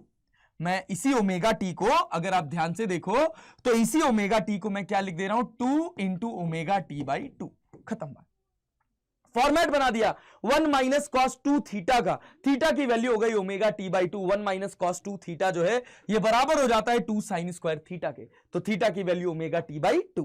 अब इन सब को अगर मैं बाहर कर दूं तो मुझे जो स्पीड मिल गई as a function of time वो क्या मिल गया, वो मिल गया 2v sine omega T by 2। ओहो क्या बात है। और अगर मुझे डिस्टेंस निकालना है तो मैं क्या करूंगा, मैं इंटीग्रेट कर दूंगा किसको, 2v sine omega T by 2 dt कर दूंगा, कहां से कहां तक, 0 से लेकर, एक चक्कर की बात करी जा रही है ना, जब एक पूरे चक्कर की बात करी जा रही तो कितना समय लग रहा है उसमें, तो उसमें लग रहा है 2 पाई अपॉन ओमेगा। तो भैया जब आप इसको इंटीग्रेट करने चलेंगे 2v को यहां लिख दीजिए, साइन का integration minus cos omega T by 2 हो जाता है। लिमिट 0 से लेकर आपका लग जाएगा 2 पाई अपॉन ओमेगा। बट ध्यान दीजिएगा अभी खत्म नहीं हुआ है, चेन रूल है इसमें, इसको डिफरेंशिएट करके डिवाइड करेंगे तो ओमेगा टी बाई 2 का डिफरेंशिएशन ओमेगा बाई 2 हो जाएगा, तो ये 2 ऊपर चला जाएगा और ओमेगा यहां रह जाएगा। ठीक है, चलिए भाई साहब बहुत बढ़िया, वेरी गुड। अब क्या, अब अगर हम यहां पर इसमें वैल्यू रखकर देखें तो ये आपके पास ओमेगा की जगह चाहे आप v equals to R omega लिखना चाहे, इससे ये कट जाएगा, ये आपके पास 4r हो जाएगा। और जब अंदर नेगेटिव साइन आ जाए तो lower limit minus upper limit कर दो, ये तुम्हारे पास cos 0 हो जाएगा। और ये कितना हो जाएगा, ये देखो यहाँ पे 2 पाई अपॉन ओमेगा रखो, ओमेगा से ओमेगा कट जाएगा और ये हो जाएगा cos पाई। क्या हो जाएगा, cos पाई भाई, तो cos 0 और यहां पर cos पाई। cos 0 की वैल्यू 1, cos पाई की वैल्यू -1, माइनस माइनस मिलके प्लस, और ये हो गया 2, तो आंसर आ गया अपने पास क्या, 8r। क्या बात है, 8r। क्या बात है भाई साहब की ये जो पार्टिकल P था जो यहां बॉटम पॉइंट पर था, ये जो यहां बॉटम पॉइंट पर था, जब ये पूरा एक चक्कर घूमा विदाउट एनी स्किटिंग, तो ये पार्टिकल कितना डिस्टेंस चला, तो ये पार्टिकल चला भाई साहब अपना 8r डिस्टेंस। इसको बोला जाता है साइक्लॉइड पाथ। क्या बोला जाता है, साइक्लॉइड पाथ। और ये पाथ कैसा होता है वो मैं आपको समझा देता हूं। देखो भाई कि ये आपका ट्रैक है, ये आपका ट्रैक है। अभी साइक्लॉइड पाथ के बारे में और डिटेल में भी हम बात करेंगे समय के साथ आगे, जैसे धीरे धीरे आगे बढ़ेंगे भाई। देखो भाई ये है अपने पास ट्रैक, और इसके ऊपर हमारा ये था स्फेयर। ठीक है, और इस स्फेयर का ये जो पॉइंट था, ये पॉइंट था P। देखो ये जो पॉइंट था P था। ठीक है भाई, चलो थोड़ी देर बाद क्या होगा, थोड़ी देर बाद ये पार्टिकल कहीं यहां पहुंच जाएगा, ये जो स्फेयर है ये कहीं यहां पहुंच जाएगा, और भाई फिर से थोड़ा और आगे पहुंचेगा। ठीक है, थोड़ी देर बाद थोड़ा और आगे पहुंचेगा, चलता रहेगा, ऐसे रोल करता रहेगा, और भाई थोड़ी देर बाद फिर से ये यहां पहुंच जाएगा। मतलब क्या है कि ये पार्टिकल P यहां पर था, उसके बाद ये पार्टिकल P यहां पर पहुंच गया, फिर ये पार्टिकल P यहां टॉप पर पहुंच गया, फिर यहां पर पहुंचा और फिर यहां पर पहुंचा, एंड थ्रू आउट जर्नी कहीं भी कोई स्किटिंग नहीं हुई। तो जब हम इस पर्टिकुलर पार्टिकल की ट्रैजेक्टरी बनाते हैं, कैसे कैसे ये मूव हुआ, अरे ठीक है, तो ये हमको कुछ इस तरह का ट्रेजेक्टरी देखने को मिलता है। इसी तरह के इस तरह की ट्रेजेक्टरी को बोला जाता है साइक्लॉइड पाथ। क्या बोला जाता है भैया, इसको कहा जाता है साइक्लॉइड पाथ। और ये जो पार्टिकल ये पूरी डिस्टेंस चल रहा है, ये पूरी डिस्टेंस की वैल्यू बराबर होती है 8r के। इससे डायरेक्ट क्वेश्चंस पूछे जाते हैं, एकदम सीधे सीधे क्वेश्चंस पूछे जाते हैं। बहुत सारे बच्चों को इस पर्टिकुलर पोर्शन का फील नहीं हो पाता है। क्यों नहीं हो पाता है, क्योंकि वो जब रोटेशनल प्लस ट्रांसलेशनल मोशन की बात कर रहे होते हैं, जब उसके बारे में पढ़ रहे होते हैं, तो उनको पता ही नहीं होता है कि किसी भी इंस्टेंट पर किसी पार्टिकल की वेलोसिटी कैसे लिखी जाती है, स्पीड कैसे लिखी जाती है, उसके कोऑर्डिनेट्स कैसे लिखे जाते हैं। और मैं उम्मीद करता हूं कि यहां तक वेलोसिटी तक इसका displacement, velocity, distance and speed लिखने में आपको किसी भी तरह की कोई समस्या नहीं हुई होगी। चले आगे बढ़े, आ जाइए सर, आगे बढ़ते हैं, कहानी को और आगे लेकर चलते हैं और कुछ बेसिक बातें करते हैं। अगली हमारी बेसिक बात है क्या, अगली हमारी बेसिक बात है एक्सेलरेशन। क्या भाई साहब, एक्सेलरेशन की। अगर कोई ऑब्जेक्ट है वो एक ट्रैक के ऊपर गोल गोल घूम रहा है, लेकिन वो एक्सेलरेट भी हो रहा है। अरे बात समझ आ रही है, अभी तक कहीं एक्सेलरेशन नहीं आया था, लेकिन अब एक्सेलरेशन आएगा। और फिर से हम हर बार वही करेंगे, हम कह रहे हैं कि भैया ये हमारा ट्रैक है, ठीक है, कोई बात नहीं। इस ट्रैक के ऊपर हमारा एक स्फेयर रखा हुआ है, देखते जाओ, बहुत सिंपल है यार, बहुत सिंपल है। ठीक है, चलो भैया, अगर हम बात कर रहे हैं, हम कह रहे हैं कि इसका ये जो पार्टिकल है इसकी रफ्तार v है, इसके सेंटर ऑफ मास की रफ्तार v है और इसका एक्सेलरेशन a है। ये रफ्तार बढ़ भी रही है समय के साथ, ठीक है, या इनिशियल रफ्तार को हम कहते हैं, कि भाई हमारी इनिशियल रफ्तार u है, फाइनल रफ्तार v है। बट अभी चलो एक एक स्टेप करके, जल्दी नहीं, कोई जल्दी नहीं अपने को। वेलोसिटी v और एक्सेलरेशन इसका a। और थोड़ा सा और बात करें कि ये जो आपके पास स्फेयर है, ये इस पर्टिकुलर सेंटर ऑफ मास वाली एक्सिस के अबाउट ओमेगा से घूम रहा है, लेकिन ये भी ओमेगा कांस्टेंट नहीं है, इसका एक अपना एंगुलर एक्सेलरेशन भी है। मतलब ओमेगा भी बदल रहा है, वी भी बदल रहा है, इसका एक्सेलरेशन आगे की तरफ, मतलब ट्रांसलेशनल एक्सेलरेशन ये है और एंगुलर एक्सेलरेशन अल्फा है। और फिर आपसे कहा गया कि बताइए इसके पार्टिकल्स का नेट एक्सेलरेशन कितना होगा। भाई इस स्फीयर के पार्टिकल्स का नेट एक्सेलरेशन कितना होगा, तो नेट एक्सेलरेशन निकालने के लिए हमको क्या करना है, सिंपल वही बात कि अगर हम इसकी ऑब्जर्वेशन को कैसे तोड़ दें दो पार्ट में, acceleration of particle with respect to centre of mass. मान लीजिए हम कह रहे हैं कि ये हमारा कोई पार्टिकल है, इसका एंगुलर एक्सेलरेशन अल्फा है और हमको देखना है acceleration of particle with respect to centre of mass. और तो ये किसके बराबर होगा, ये बराबर होगा acceleration of particle minus acceleration of centre of mass. तो जब एक्सेलरेशन ऑफ पार्टिकल की बात करेंगे तो ये हो जाएगा acceleration of particle with respect to centre of mass plus acceleration of centre of mass. Acceleration of particle with respect to center of mass is acceleration of particle minus acceleration of center of mass। तो acceleration of particle निकल कर आया acceleration of particle with respect to center of mass plus acceleration of center of mass। मतलब इस पूरे हिस्से की analysis हम दो पार्ट में करेंगे, एक हम सेंटर ऑफ मास की करेंगे ग्राउंड फ्रेम में और एक हम करेंगे पार्टिकल की सेंटर ऑफ मास के रिस्पेक्ट में। तो जब हम बात करेंगे सेंटर ऑफ मास वाले फ्रेम की, ठीक है भैया, किसकी बात करेंगे, जब हम बात करेंगे सेंटर ऑफ मास वाले फ्रेम की, देखिएगा, ठीक है भाई। क्या भाई, तो हमारे कहने का बेसिक उद्देश्य ये है कि अगर हम इसकी एनालिसिस कर रहे हैं किसकी, सेंटर ऑफ मास की, ठीक है, सेंटर ऑफ मास की बात कर रहे हैं, तो हमें यह पता है कि इस स्फीयर के हर एक पार्टिकल का, चाहे सॉलिड हो चाहे हॉलो हो, ठीक है, जहां कहीं भी पार्टिकल होगा उसकी रफ्तार, अगर हम यहां पर कोई पार्टिकल पी बना दे, या देखो यहां पर कोई पार्टिकल 1 2 3 4 पार्टिकल्स बना देते हैं, एक रैंडम पार्टिकल भी बना देते हैं, ठीक है। तो ये पार्टिकल का इधर एक्सेलरेशन ए होगा क्योंकि सेंटर ऑफ मास इधर जा रहा है, इसका भी एक्सेलरेशन ए होगा, इसका भी ए होगा, इसका भी ए होगा और इसका भी एक्सेलरेशन आगे की तरफ ए होगा, ठीक है। चलो भाई बहुत बढ़िया। अच्छा दूसरी बात क्या है कि अगर हम सेंटर ऑफ मास पर बैठकर इस पर्टिकुलर हिस्से को देखें तो भाई क्या नजर आएगा, सेंटर ऑफ मास पर बैठे हुए इंसान को जो ऑब्जर्वर इस पूरी दौड़ को सेंटर ऑफ मास पर बैठ के ऑब्जर्व कर रहा होगा, उसको इसका ए कितना नजर आएगा भाई, ये वाला एक्सेलरेशन शून्य नजर आएगा। तो उसको कौन सा एक्सेलरेशन नजर आएगा, उसको दो एक्सेलरेशन नजर आएगा। मतलब एक एक्सेलरेशन इधर होगा कितना, आर अल्फा, और एक एक्सेलरेशन अंदर की तरफ होगा, वो कितना होगा, वो होगा ओमेगा स्क्वायर आर। अरे क्लियर है, ये जो एक्सेलरेशन होगा ये रेडियल एक्सेलरेशन हो जाएगा, ये टेंजेंशियल एक्सेलरेशन हो जाएगा।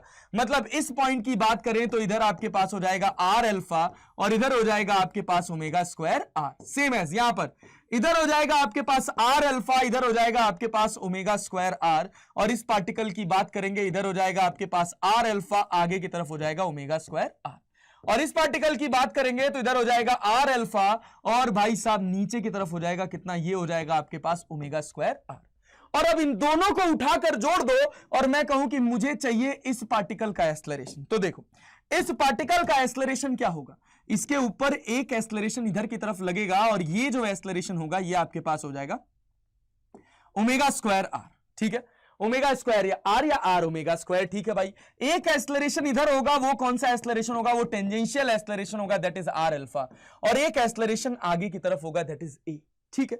अब ये पार्टिकल का पोजीशन आपको मान लो यहां से दे रखा है आपको कितना, ये पार्टिकल का पोजीशन दे रखा है आपको थीटा, यहां से इसका पोजीशन दे रखा है आपको थीटा, भाई साहब ठीक है, बहुत बढ़िया। तो ये आपके पास हो जाएगा 90 माइनस थीटा और फिर से ये आपके पास हो जाएगा थीटा।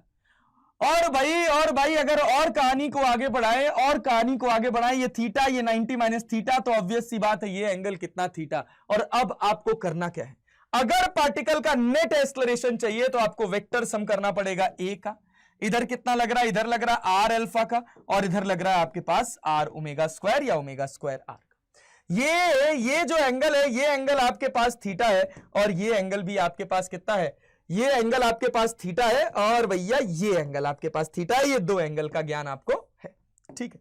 लो भैया, तो करना क्या है, करना क्या है, आर अल्फा के दो कंपोनेंट कर दो, आर ओमेगा स्क्वायर के दो कंपोनेंट कर दो, या चाहो तो भाई इन दोनों के बीच का एंगल 90 डिग्री ही रहेगा, और नहीं चाहो तो अगर ऐसे निकालना है तो ए के दो कंपोनेंट कर दो, इधर ए कॉस थीटा, इधर ए साइन थीटा, नेट एक्सेलरेशन मिल जाएगा। मतलब नेट एक्सेलरेशन लिखना अब वेक्टर एडिशन हो जाएगा, अगर आपको इसकी एनालिसिस ढंग से समझ आ रही है तो।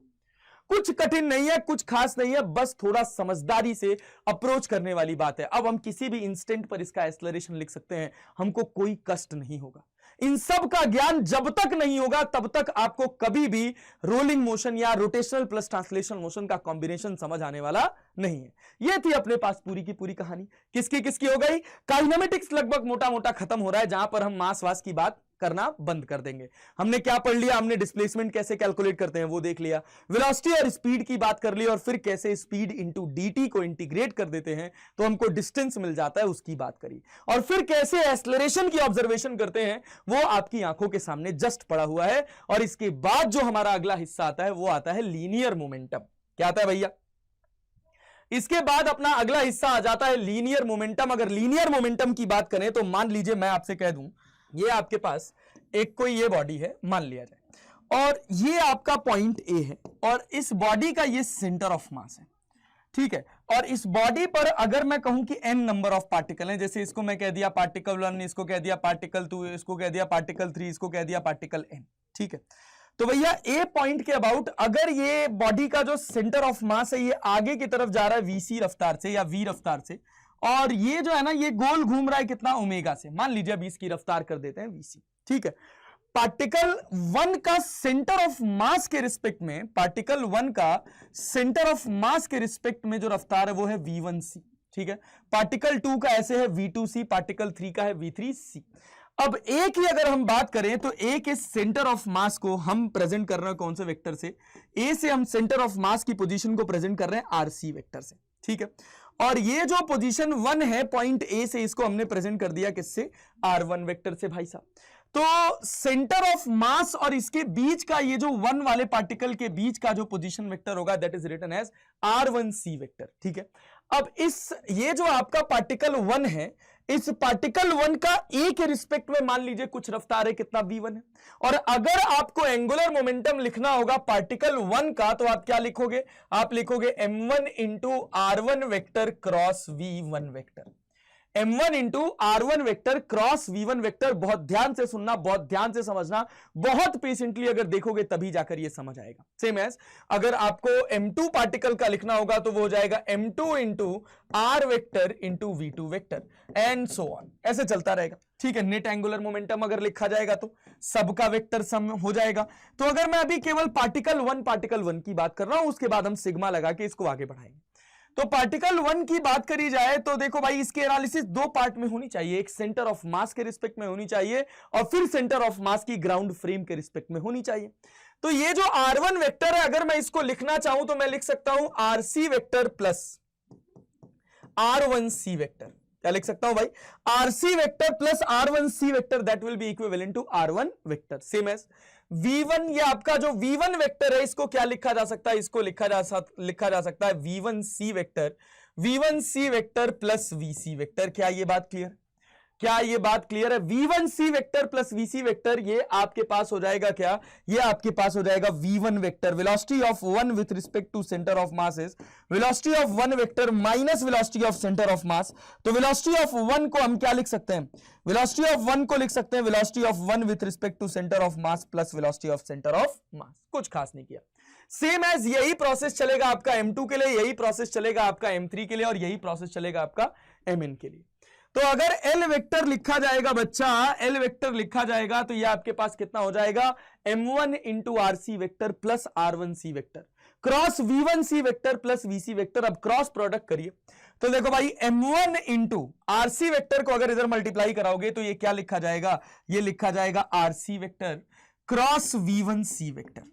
ठीक है, प्लस प्लस अब दूसरा क्या, अब दूसरा हो जाएगा m1 into r1 C vector cross v1 C vector. ठीक है भाई, चलो बहुत बढ़िया। अब उसके बाद हम क्या करेंगे, अब उसके बाद हम करेंगे भैया m1 इंटू, ध्यान से देखो, m1 इंटू v1 सी r1 सी हो गया m1 into vc rc vector, ये आपके पास हो जाएगा rc vector cross vc vector. फिर उसके बाद plus m1 into r1 C vector cross rc vector, ये आपके पास हो गया। ठीक है, चलिए अब इसको समझते हैं, ध्यान से। अगर मैं बात करूं इस वाले हिस्से में, तो देखो मेरा आरसी वेक्टर चेंज होने वाला नहीं है, आरसी वेक्टर जो है वही रहेगा। तो पार्टिकल 1 का जो बनेगा वो m1 आरसी इंटू v1c बनेगा। पार्टिकल 2 का क्या बनेगा, m2 RC into m2 v2c बनेगा। अरे भाई देखो, अगर मैं पार्टिकल 1 की बात कर रहा हूं तो m1 आरसी इंटू v1c बना, ठीक है, जिसमें आरसी चेंज होने वाला नहीं है। पार्टिकल 2 का क्या बनेगा, m2 into RC into v2c vector. ठीक है, और फिर अगर आप इसको देखोगे, आरसी को बाहर कर लो और अगर आप लिखोगे तो ये मिलेगा m1 v1c vector plus m2 v2c vector plus m3 v3c vector n particles का। तो अगर n पार्टिकल्स का ये सिचुएशन बनेगा तो मैं इसको देखो ऐसे लिख सकता हूं, आरसी को बाहर कर दिया, यहां क्रॉस प्रोडक्ट लगा दिया, क्या n पार्टिकल सिस्टम के लिए लिख रहा हूं m1 v1c vector plus m2 v2c vector and so on. समझ रहा हूं? ठीक है, ये एक पार्ट हुआ। अच्छा, इसका दूसरा पार्ट क्या बनेगा, दूसरा पार्ट देखो, m1 r1c फिक्स है क्या, r1c फिक्स है क्या, नहीं फिक्स है। अच्छा, v1c फिक्स है क्या, velocity of position, velocity of one with respect to centre of mass, नहीं फिक्स नहीं है। r1c भी फिक्स नहीं है। बहुत बढ़िया, वेरी गुड। मतलब अगर मैं इसको थोड़ा और ध्यान से देखूं तो देखो मैं क्या लिख सकता हूं, m1 r1c को r1c पड़े रहने दो, r1c वेक्टर पड़े रहने दो, और v1c को आप क्या लिख सकते हो, v1c को आप क्या r ओमेगा लिख सकते हो यार, r1c इंटू ओमेगा लिख सकते हो। और अगर आप ध्यान से देखो तो r1c और v1c के बीच का एंगल कितना है, r1c और v1c के बीच का एंगल कितना है, 90 डिग्री। और जब हम क्रॉस प्रोडक्ट हटाएंगे तो sin 90 की वैल्यू आपके पास 1 हो जाती है, और sin 90 की वैल्यू 1 हो जाती है तो मैं चाहूं तो इसको ऐसे लिख सकता हूं। कैसे लिख सकता हूं भाई साहब, देखो मैं लिख सकता हूं इसको, क्या लिख सकता हूं, m1 यहां वाले हिस्से को देखो, r1c और v1c के बीच का एंगल 90 डिग्री है, v1c को हम लिख सकते हैं r1c इंटू ओमेगा। तो ये मेरा हो जाएगा m1 r1c into r1c omega. ठीक है, फिर दूसरा m2 के लिए कितना हो जाएगा, m2 into r2c into omega and so on. ऐसे चलेगा भाई, ऐसे चलेगा। बहुत बढ़िया, क्या बात है। फिर प्लस साइन लगाएंगे, दो रिजॉल्व हो गए। तीसरे वाले में देखो, R vector RC vector cross VC vector. अरे भाई साहब, ना तो मेरा आरसी चेंज होगा ना तो मेरा वीसी चेंज होगा। सिंपल सी बात है, इससे यह पता चलता है ए पॉइंट के अबाउट में सेंटर ऑफ मास की रफ्तार वीसी दे रखी है, और मैं सेंटर ऑफ मास को पॉइंट मास की तरह ट्रीट करूंगा और फिर मैं उसको लिखूंगा। देखो भाई, RC vector VC vector change नहीं होने वाला है भैया, चाहे पार्टिकल 1 हो, चाहे पार्टिकल 2 हो, चाहे पार्टिकल n हो, तो सबका मास टोटल कितना हुआ, mn हुआ। mn into RC vector cross VC vector, ये आपके पास हो जाएगा, और mn को हम लिख सकते हैं total mass, that is RC vector cross VC vector. क्या बात है। फिर प्लस साइन लगाया, और इसमें हमारे पास जब n पार्टिकल की बात करी तो देखो भाई, m1 r1c vector cross rc vector. ठीक है, क्रॉस rc वेक्टर नहीं है, ये vc वेक्टर है, ये vc vector m1 r1c into vc है। अच्छा, फिर से देखो, vc तुम्हारा चेंज नहीं होने वाला है, m1 r1c m2 r2c dot dot dot mn rnc, ये सब किसके बराबर हो जाएगा, शून्य के बराबर। क्यों? क्योंकि तुम सेंटर ऑफ मास पे बैठे हो ना, तो सेंटर ऑफ मास ही तो ओरिजिन हो जाएगा ना। तो भाई m1 r1 plus m2 r2 plus dot dot dot mn rn किसके बराबर हो जाएगा, किसके बराबर हो जाएगा, शून्य के बराबर हो जाएगा। अगर r1 r2 r3 को तुम कहां से देख रहे हो, अगर तुम उसको सेंटर ऑफ मास से देख रहे हो, तो बेटा जी ये भी वैल्यू किसके बराबर हो गई, ये भी वैल्यू शून्य के बराबर हो गई। बहुत अच्छा। तो मतलब अपने पास अगर ध्यान से देखा जाए तो ये वाला हिस्सा भी पूरा जीरो हो गया, ये वाला हिस्सा भी पूरा जीरो हो गया एन पार्टिकल सिस्टम में। तो एल वेक्टर इक्वल्स टू बचा क्या, तो जो हमारा एंगुलर मोमेंटम वाला पोर्शन है ये हमारे पास बचता है भाई m1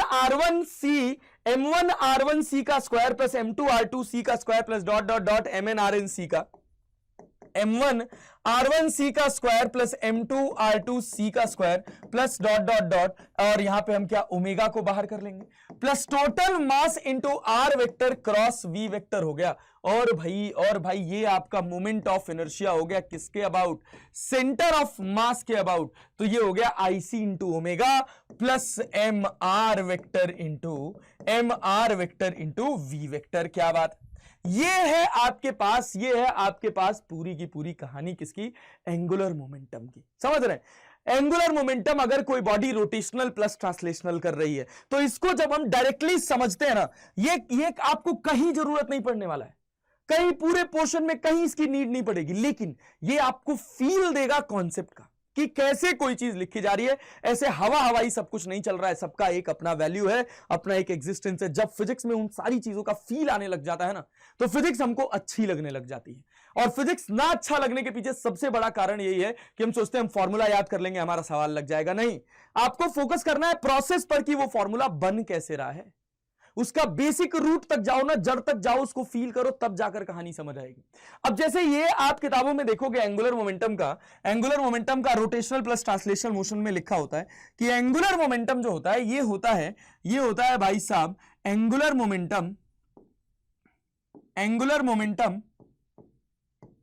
ऑफ पार्टिकल्स या angular momentum of body with respect to centre of mass. angular momentum of body with respect to center of mass plus angular momentum of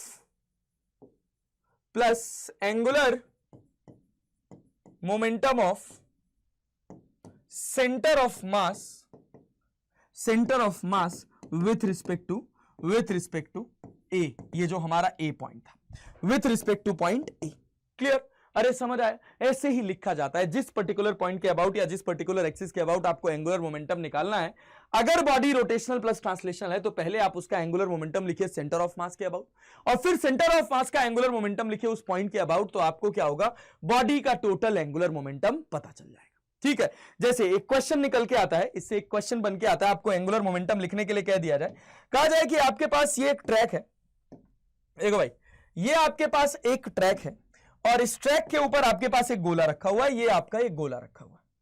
ठीक है, इस ट्रैक के ऊपर ये जो गोला है, ये गोले को कहा गया है, ये गोला आपका सॉलिड स्फीयर है जिसका मास आपको दे रखा है 10 kg और जिसका रेडियस आपको दे रखा है भाई साहब, रेडियस आपको दे दिया गया है 4 metre.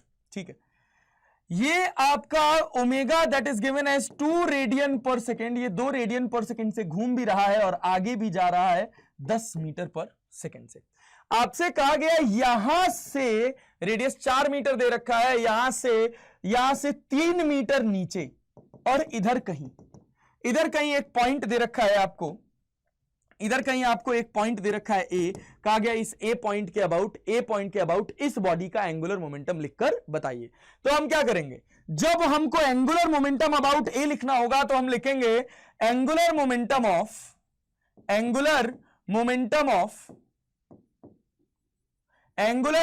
Of body with respect to centre of mass plus angular momentum of centre of mass with respect to A. खत्म बात। तो एंगुलर मोमेंटम अबाउट ए मिल जाएगा उस पूरी बॉडी का। तो ये आपके पास हो जाएगा I into omega plus M into R vector cross VC vector. ठीक है भाई, चलो भैया, तो अगर RC vector cross VC vector, तो आई मोमेंट ऑफ इनर्शिया कितना होता है, सॉलिड स्फीयर है तो ये हो जाता है 2/5 इंटू एम आर स्क्वायर। मास कितना दे रखा है, मास दे रखा है आपके पास 10 और रेडियस दे रखा है आपके पास 4, तो ये आपके पास हो जाएगा 2/5 into 10 into 4 into 4 into omega की वैल्यू 2। अच्छा भैया, डायरेक्शन किधर है, इसका डायरेक्शन है इसका इनवर्ड। इसका डायरेक्शन आपके पास कैसे है, इसका डायरेक्शन ध्यान से देखिए, इसका डायरेक्शन इनवर्ड है और ये इसके अबाउट गोल घूम रहा है, तो इसका भी डायरेक्शन किधर है, इनवर्ड है, दोनों का डायरेक्शन इनवर्ड।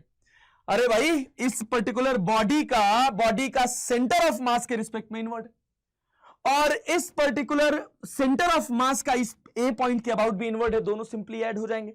अच्छा, अगर यही मेरा ओमेगा ऐसे रिवर्स होता तो भाई ये आउटवर्ड होता और ये 10 मीटर पर सेकेंड जो सेंटर ऑफ मास वाला है, सेंटर ऑफ मास वाला है ए के रिस्पेक्ट में वो इनवर्ट होता, तो जो बड़ा होता हम उसमें से छोटे वाले को माइनस कर देते और फिर हमारा काम बन जाता। ठीक है, तो 2/5 इंटू 10 इंटू 4 इंटू 4 इंटू 2 हो गया, प्लस मास कितना दे रखा है, मास दे रखा है इसके पास 10 kg। यहां से अपने पास आरसी क्रॉस वीसी है तो V R sine 90 R perpendicular आपके पास 3 हो जाएगा।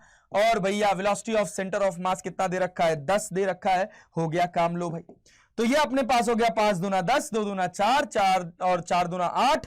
भाई ये अपने पास हो जाएगा कितना, ये अपने पास 4 दूना 8 और ये 2 दूना 4, 4 चौको 16, 16 वाटे 128, ये आपके पास हो गया 128। 2 2 4, 4 4 16, 16 इंटू 8 128 प्लस ये अपने पास कितना, ये अपने पास 30 दाम में 3 दाम में 30 और 30 दाम में 300, तो मतलब ये अपने पास हो गया 428 न्यूटन मीटर सेकेंड। ये आपके पास हो गया, ये आपके पास हो गया क्या, ये आपके पास हो गया angular momentum about point A. इस तरह से आपको एंगुलर मोमेंटम का कॉन्सेप्ट पता होना चाहिए, अगर पता रहेगा तभी आप ढंग से कर पाएंगे, अदरवाइज दिक्कत में रहेंगे। ठीक है, अब इसका एक अगला portion and that is the last portion and it is known as the kinetic energy. ठीक है, चलो इसका मैं एक क्वेश्चन आपको दे देता हूं, आप घर से ट्राई करके मुझे बताना कि क्या आंसर आया। भाई आपको कहा जा रहा है कि आपके पास एक रॉड है और ये रॉड जो है ना, इस रॉड का जो सेंटर ऑफ मास है, इस रॉड का सेंटर ऑफ मास जो है ये आगे जा रहा है 5 मीटर पर सेकेंड से, और ये ऐसे ओमेगा से गोल घूम रही है, कितनी ये घूम रही है 2 रेडियन पर सेकेंड से। इसकी लेंथ दे रखी है 5 मीटर। ठीक है, या इसकी लेंथ को हम कर दे 4 मीटर, इसकी लेंथ दे रखी है अपने को 4 मीटर। इसके बॉटम पॉइंट से यहां पर बॉटम पॉइंट से ए डिस्टेंस, ये डिस्टेंस भी मान लीजिए मैं आपको कह दूं 2 मीटर दूर है। यहां पर ए पॉइंट है, आपसे कहा जा रहा है इस ए पॉइंट के अबाउट इसका एंगुलर मोमेंटम बताइए। इस बॉडी का इस ए पॉइंट के अबाउट एंगुलर मोमेंटम क्या होगा अगर इस रॉड का मास दे रखा है आपको 4 kg। ठीक है, ये आपको करना है। इसका सॉल्यूशन आप मुझे कमेंट बॉक्स में आंसर करके जरूर बताइएगा। अगर आप इस लेक्चर को बहुत ध्यान से, बहुत फोकस के साथ पढ़ रहे हैं, आप बताएंगे तो मुझे अच्छा लगेगा कि मेरे बच्चे मेहनत कर रहे हैं। ठीक है, चलो इसके बाद अगले हिस्से पर चलते हैं बच्चा। अगला हिस्सा है हमारा काइनेटिक एनर्जी। काइनेटिक एनर्जी क्या है, फिर से वही सारी कहानी कि अगर अपने पास एक कोई ऐसे रैंडम बॉडी, ठीक है, ये रैंडम बॉडी का जो सेंटर ऑफ मास है वो वी रफ्तार से आगे की तरफ जा रहा है या वीसी रफ्तार से आगे की तरफ जा रहा है, और ये बॉडी अपने सेंटर ऑफ मास के अबाउट ओमेगा से गोल गोल घूम रही है। ठीक है, और एक कोई इंसान है जो ग्राउंड फ्रेम में बैठ के ये सारी की सारी कहानी देख रहा है, तो ग्राउंड फ्रेम के रिस्पेक्ट में इस बॉडी की क्या एनर्जी होगी, क्या काइनेटिक एनर्जी होगी, उसी की बात हम इस पर्टिकुलर पोर्शन में करने वाले हैं। तो हम कह रहे हैं भैया ये बॉडी जो है ना ये एन पार्टिकल से मिलकर बनी है। ये आपके पास पार्टिकल 1, ये आपके पास पार्टिकल 2, ये आपके पास पार्टिकल 3 और ये आपके पास पार्टिकल 1। पार्टिकल 1 का इसके सेंटर ऑफ मास से जो पोजीशन है इसको लिखा गया R1c। पार्टिकल 2 का जो है उसको लिखा गया R2c। पार्टिकल 3 का है उसको लिखा गया R3c वेक्टर, ऐसे Rn vector. Position of an particle with respect to centre of mass. तो जब हम काइनेटिक एनर्जी की बात करते हैं तो हमारा काइनेटिक एनर्जी सिंपल हम जानते हैं ये हो जाता है 1/2 m1v1 का स्क्वायर प्लस 1/2 m2v2 का square plus dot dot dot 1/2 mnvn का होल स्क्वायर। ठीक है भाई, बहुत अच्छा, चलो बहुत बढ़िया। तो जब काइनेटिक एनर्जी लिखने जाओगे तो 1/2 m1v1 को क्या लिख सकते हो, इसके रिस्पेक्ट में इसकी रफ्तार क्या होगी। तो भाई इसको 2 पार्ट में देखा जाएगा। ये आपके पास होगा velocity of 1 with respect to centre of mass. ठीक है, और ये पूरा का पूरा सिस्टम वीसी रफ्तार से आगे जा रहा होगा, तो मैं v1 को क्या लिखूंगा, वीसी प्लस v1c का होल स्क्वायर।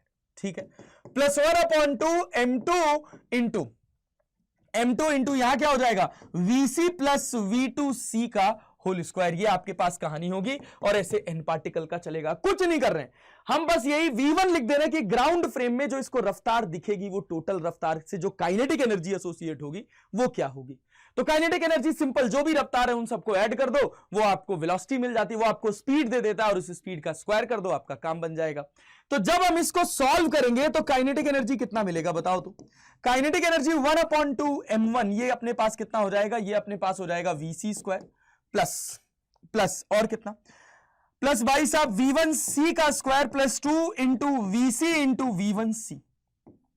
ठीक है भाई, चलो बहुत बढ़िया, वेरी गुड। अब इसको अंदर मल्टीप्लाई कर दिया जाए, ऐसे सेकंड वाले का हो जाएगा, ऐसे थर्ड वाले का हो जाएगा, ऐसे एन वाले का हो जाएगा। तो देखो, अगर आप इसमें देखोगे तो वीसी सबका फिक्स रहेगा, वीसी में तो कोई चेंज होना नहीं है।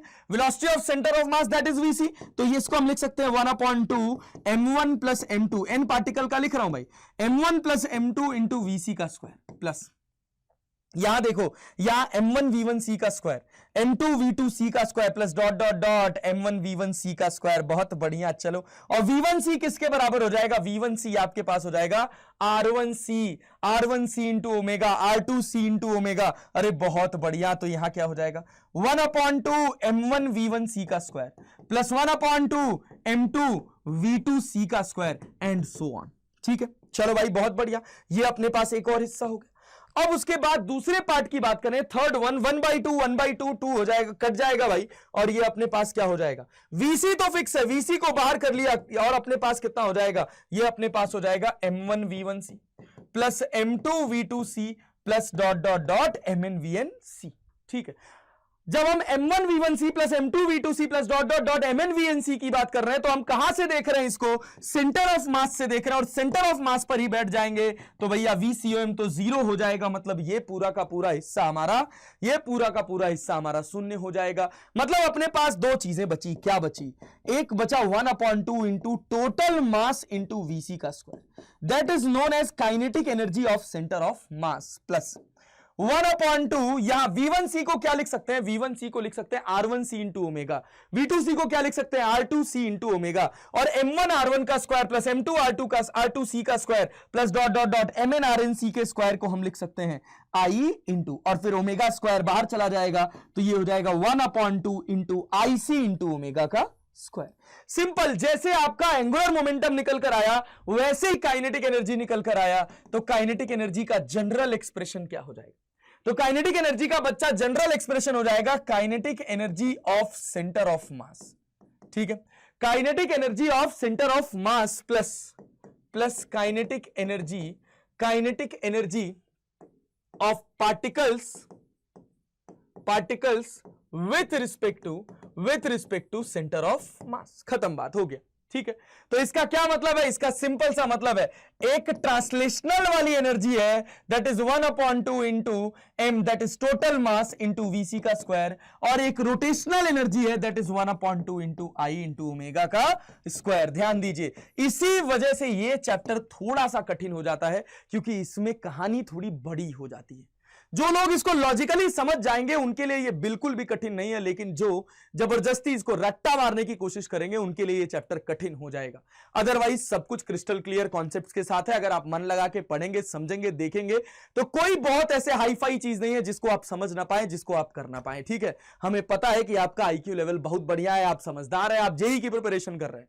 आप जब 12वीं क्लास में है, जब आप 16 साल 17 साल 18 साल की उम्र में हैं, तो आप दुनिया के जो सबसे टफेस्ट एग्जाम है उन एग्जाम्स में से एक एग्जाम की तैयारी कर रहे हैं।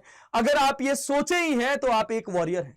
बात समझ रहा है? आप युद्ध में उतरे हैं, आप युद्ध लड़ने के लिए उतरे हैं। हार और जीत ये दोनों का वॉरियर के ऊपर कोई फर्क नहीं पड़ता। एक वॉरियर जो होता है उसको बस अपना वॉर ईमानदारी से लड़ना होता है, अपने बेस्ट पोटेंशियल पर लड़ना होता है। ठीक है, हार जीत हमारे कंट्रोल में थोड़ी है। कहा गया है हानि लाभ जीवन मरण यश अपयश विधियात, जो होगा वो देखा जाएगा। लेकिन अभी क्या है?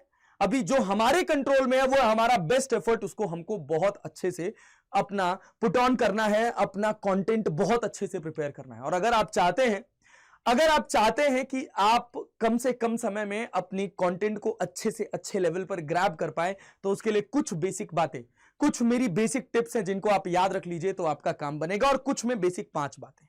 जो सबसे पहली और सबसे इंपॉर्टेंट बात है वो ये है कि भाई साहब, आप अपना आचरण सही करिए, अपने अंदर थोड़ी सॉफ्टनेस ले आइए। रोज सुबह उठिए, अपने माँ बाप के पैर छूइए, जिस भी आराध्य देवी देवता धर्म को आप मानते हैं उसके सामने सर झुकाइए, वहां से आपको बहुत सारी पॉजिटिव एनर्जी मिलेगी। दूसरा, अपने फूडिंग्स पर ध्यान दीजिए, हेल्दी खाना खाइए, स्वस्थ खाना खाएंगे स्वस्थ रहेंगे, बीमार कम पड़ेंगे तो आप अपनी प्रिपरेशन में आपका जो बीमार होने, बुखार होने, फीवर होने की वजह से जो टाइम वेस्ट होता है वो नहीं होगा। ठीक है, तीसरी सबसे इंपॉर्टेंट बात है कि गोल्स बनाना, छोटे छोटे गोल्स बनाना। कुछ लोग ऐसे होते हैं जो 1 महीने का शेड्यूल बना लेते हैं, तो 1 महीने का शेड्यूल नहीं बनाना है, पहले 1 घंटे के शेड्यूल से शुरू करना है कि 1 घंटे का जो मैं शेड्यूल बना रहा हूं उसको मैं कितना एफिशिएंटली फॉलो कर ले रहा हूं। ठीक है, अगर आप उसको एफिशिएंटली और इफेक्टिवली फॉलो कर पा रहे हैं तो 1 घंटे से 2 घंटा, 2 घंटे से 3 घंटा, 3 घंटे से 4 घंटा, 4 घंटे से 1 दिन, 1 दिन से बढ़ते बढ़ते 1 हफ्ते, 1 वीक से ज्यादा लंबा गोल नहीं बनाना है। ठीक है, अच्छा, उसके बाद अगली इंपॉर्टेंट बात कि आपने अपना दिन भर का जो भी गोल प्लान किया था, जब आप सोते समय जाइए तो भाई उस समय आप अपनी परफॉर्मेंस को, दिन भर की परफॉर्मेंस को रेट करिए कि आपको उस परफॉर्मेंस में खुद को 10 में से अगर नंबर देना होगा तो कितना नंबर देंगे। हो सकता है पहले दिन 5 दें, 4 दें, 3 दें, 2 दें, कोई फर्क नहीं पड़ता, कोई फर्क नहीं पड़ता। जो भी आज आप अपने आप को रेट कर रहे हो, अगले दिन आप उससे खुद को ज्यादा रेट करना, इस कमिटमेंट के साथ रेटिंग्स को अपने दिमाग में ले आना जब आप सोने जाना। और पांचवी और सबसे इंपॉर्टेंट बात वो ये है कि भाई साहब, जब आप अगले दिन सो के उठने वाले होगे तो सो के उठते ही आपकी जो एक्टिविटी होगी वो प्री डिसाइडेड होनी चाहिए। आप सोते समय ये जरूर डिसाइड करके सोओगे कि अगले दिन मेरा एटलीस्ट सुबह के 2-3 घंटे का काम क्या है। अगर आप ये करके सोओगे, आप अपने आप को मोटिवेट करके सोओगे, तो सुबह फ्रेश नींद से जगोगे। इंटरनेट से कंटेंट को कंज्यूम करना कम कर दीजिए, कुछ भी स्क्रैप मत कंज्यूम करिए, वही कंज्यूम करिए जो आपके लिए प्रॉफिटेबल है, जो आपके करियर में आपके लिए एक बेनिफिशियल रोल प्ले करने वाला है। ऐसा नहीं कि बस भाई मोबाइल फोन उठाए, 1 reel, 2 reel, 3 reel, 10 reel, 1000 reel, 500 reel, पता चला 1 घंटे तक रील देख रहे हैं। ऐसे पढ़ेंगे तो बात नहीं बनेगा। आपको समझना पड़ेगा कि जो सोशल मीडिया है वो कंप्लीटली एक डिस्ट्रैक्शन है आपके लिए। उस पर अगर अपने आप को देखो, अपनी परफॉर्मेंस को देखो, कि जहां से सोशल मीडिया से अगर अपने आउटकम को देखो तो आपका आउटकम लगभग 1 से 2% है, और भाई आपका 99 to 98% उसके ऊपर सोशल मीडिया पे बस स्क्रैप पड़ा हुआ है जो आपका समय खाएगा। और इस समय आपके समय से ज्यादा महत्वपूर्ण कुछ नहीं है। ठीक है, तो मेरी बात समझिए, सुनिए, ध्यान से फोकस करिए और मन लगाकर मेहनत करिए, रिविजन्स अच्छे से करिए, कंसिस्टेंट रहिए। डेली अगर आप 4 घंटा पढ़ रहे हैं तो आप उसको रूटीन में रखिए कि आप 4 घंटा पढ़ रहे हो। किसी दिन छुट्टी मिल जा रही है, उस दिन 8 घंटे 10 घंटे कर लो। ये नहीं कि एक दिन हम 12 घंटा पढ़ लिए, उसके बाद 3 दिन किताब ही नहीं खोले। अगर इस हिसाब से पढ़ाई करेंगे तब भी गेम खराब हो जाएगा सर। ठीक है, पढ़ रहे हैं तो मेहनत के साथ, फोकस के साथ सारी चीजों को प्लान करके पढ़िए।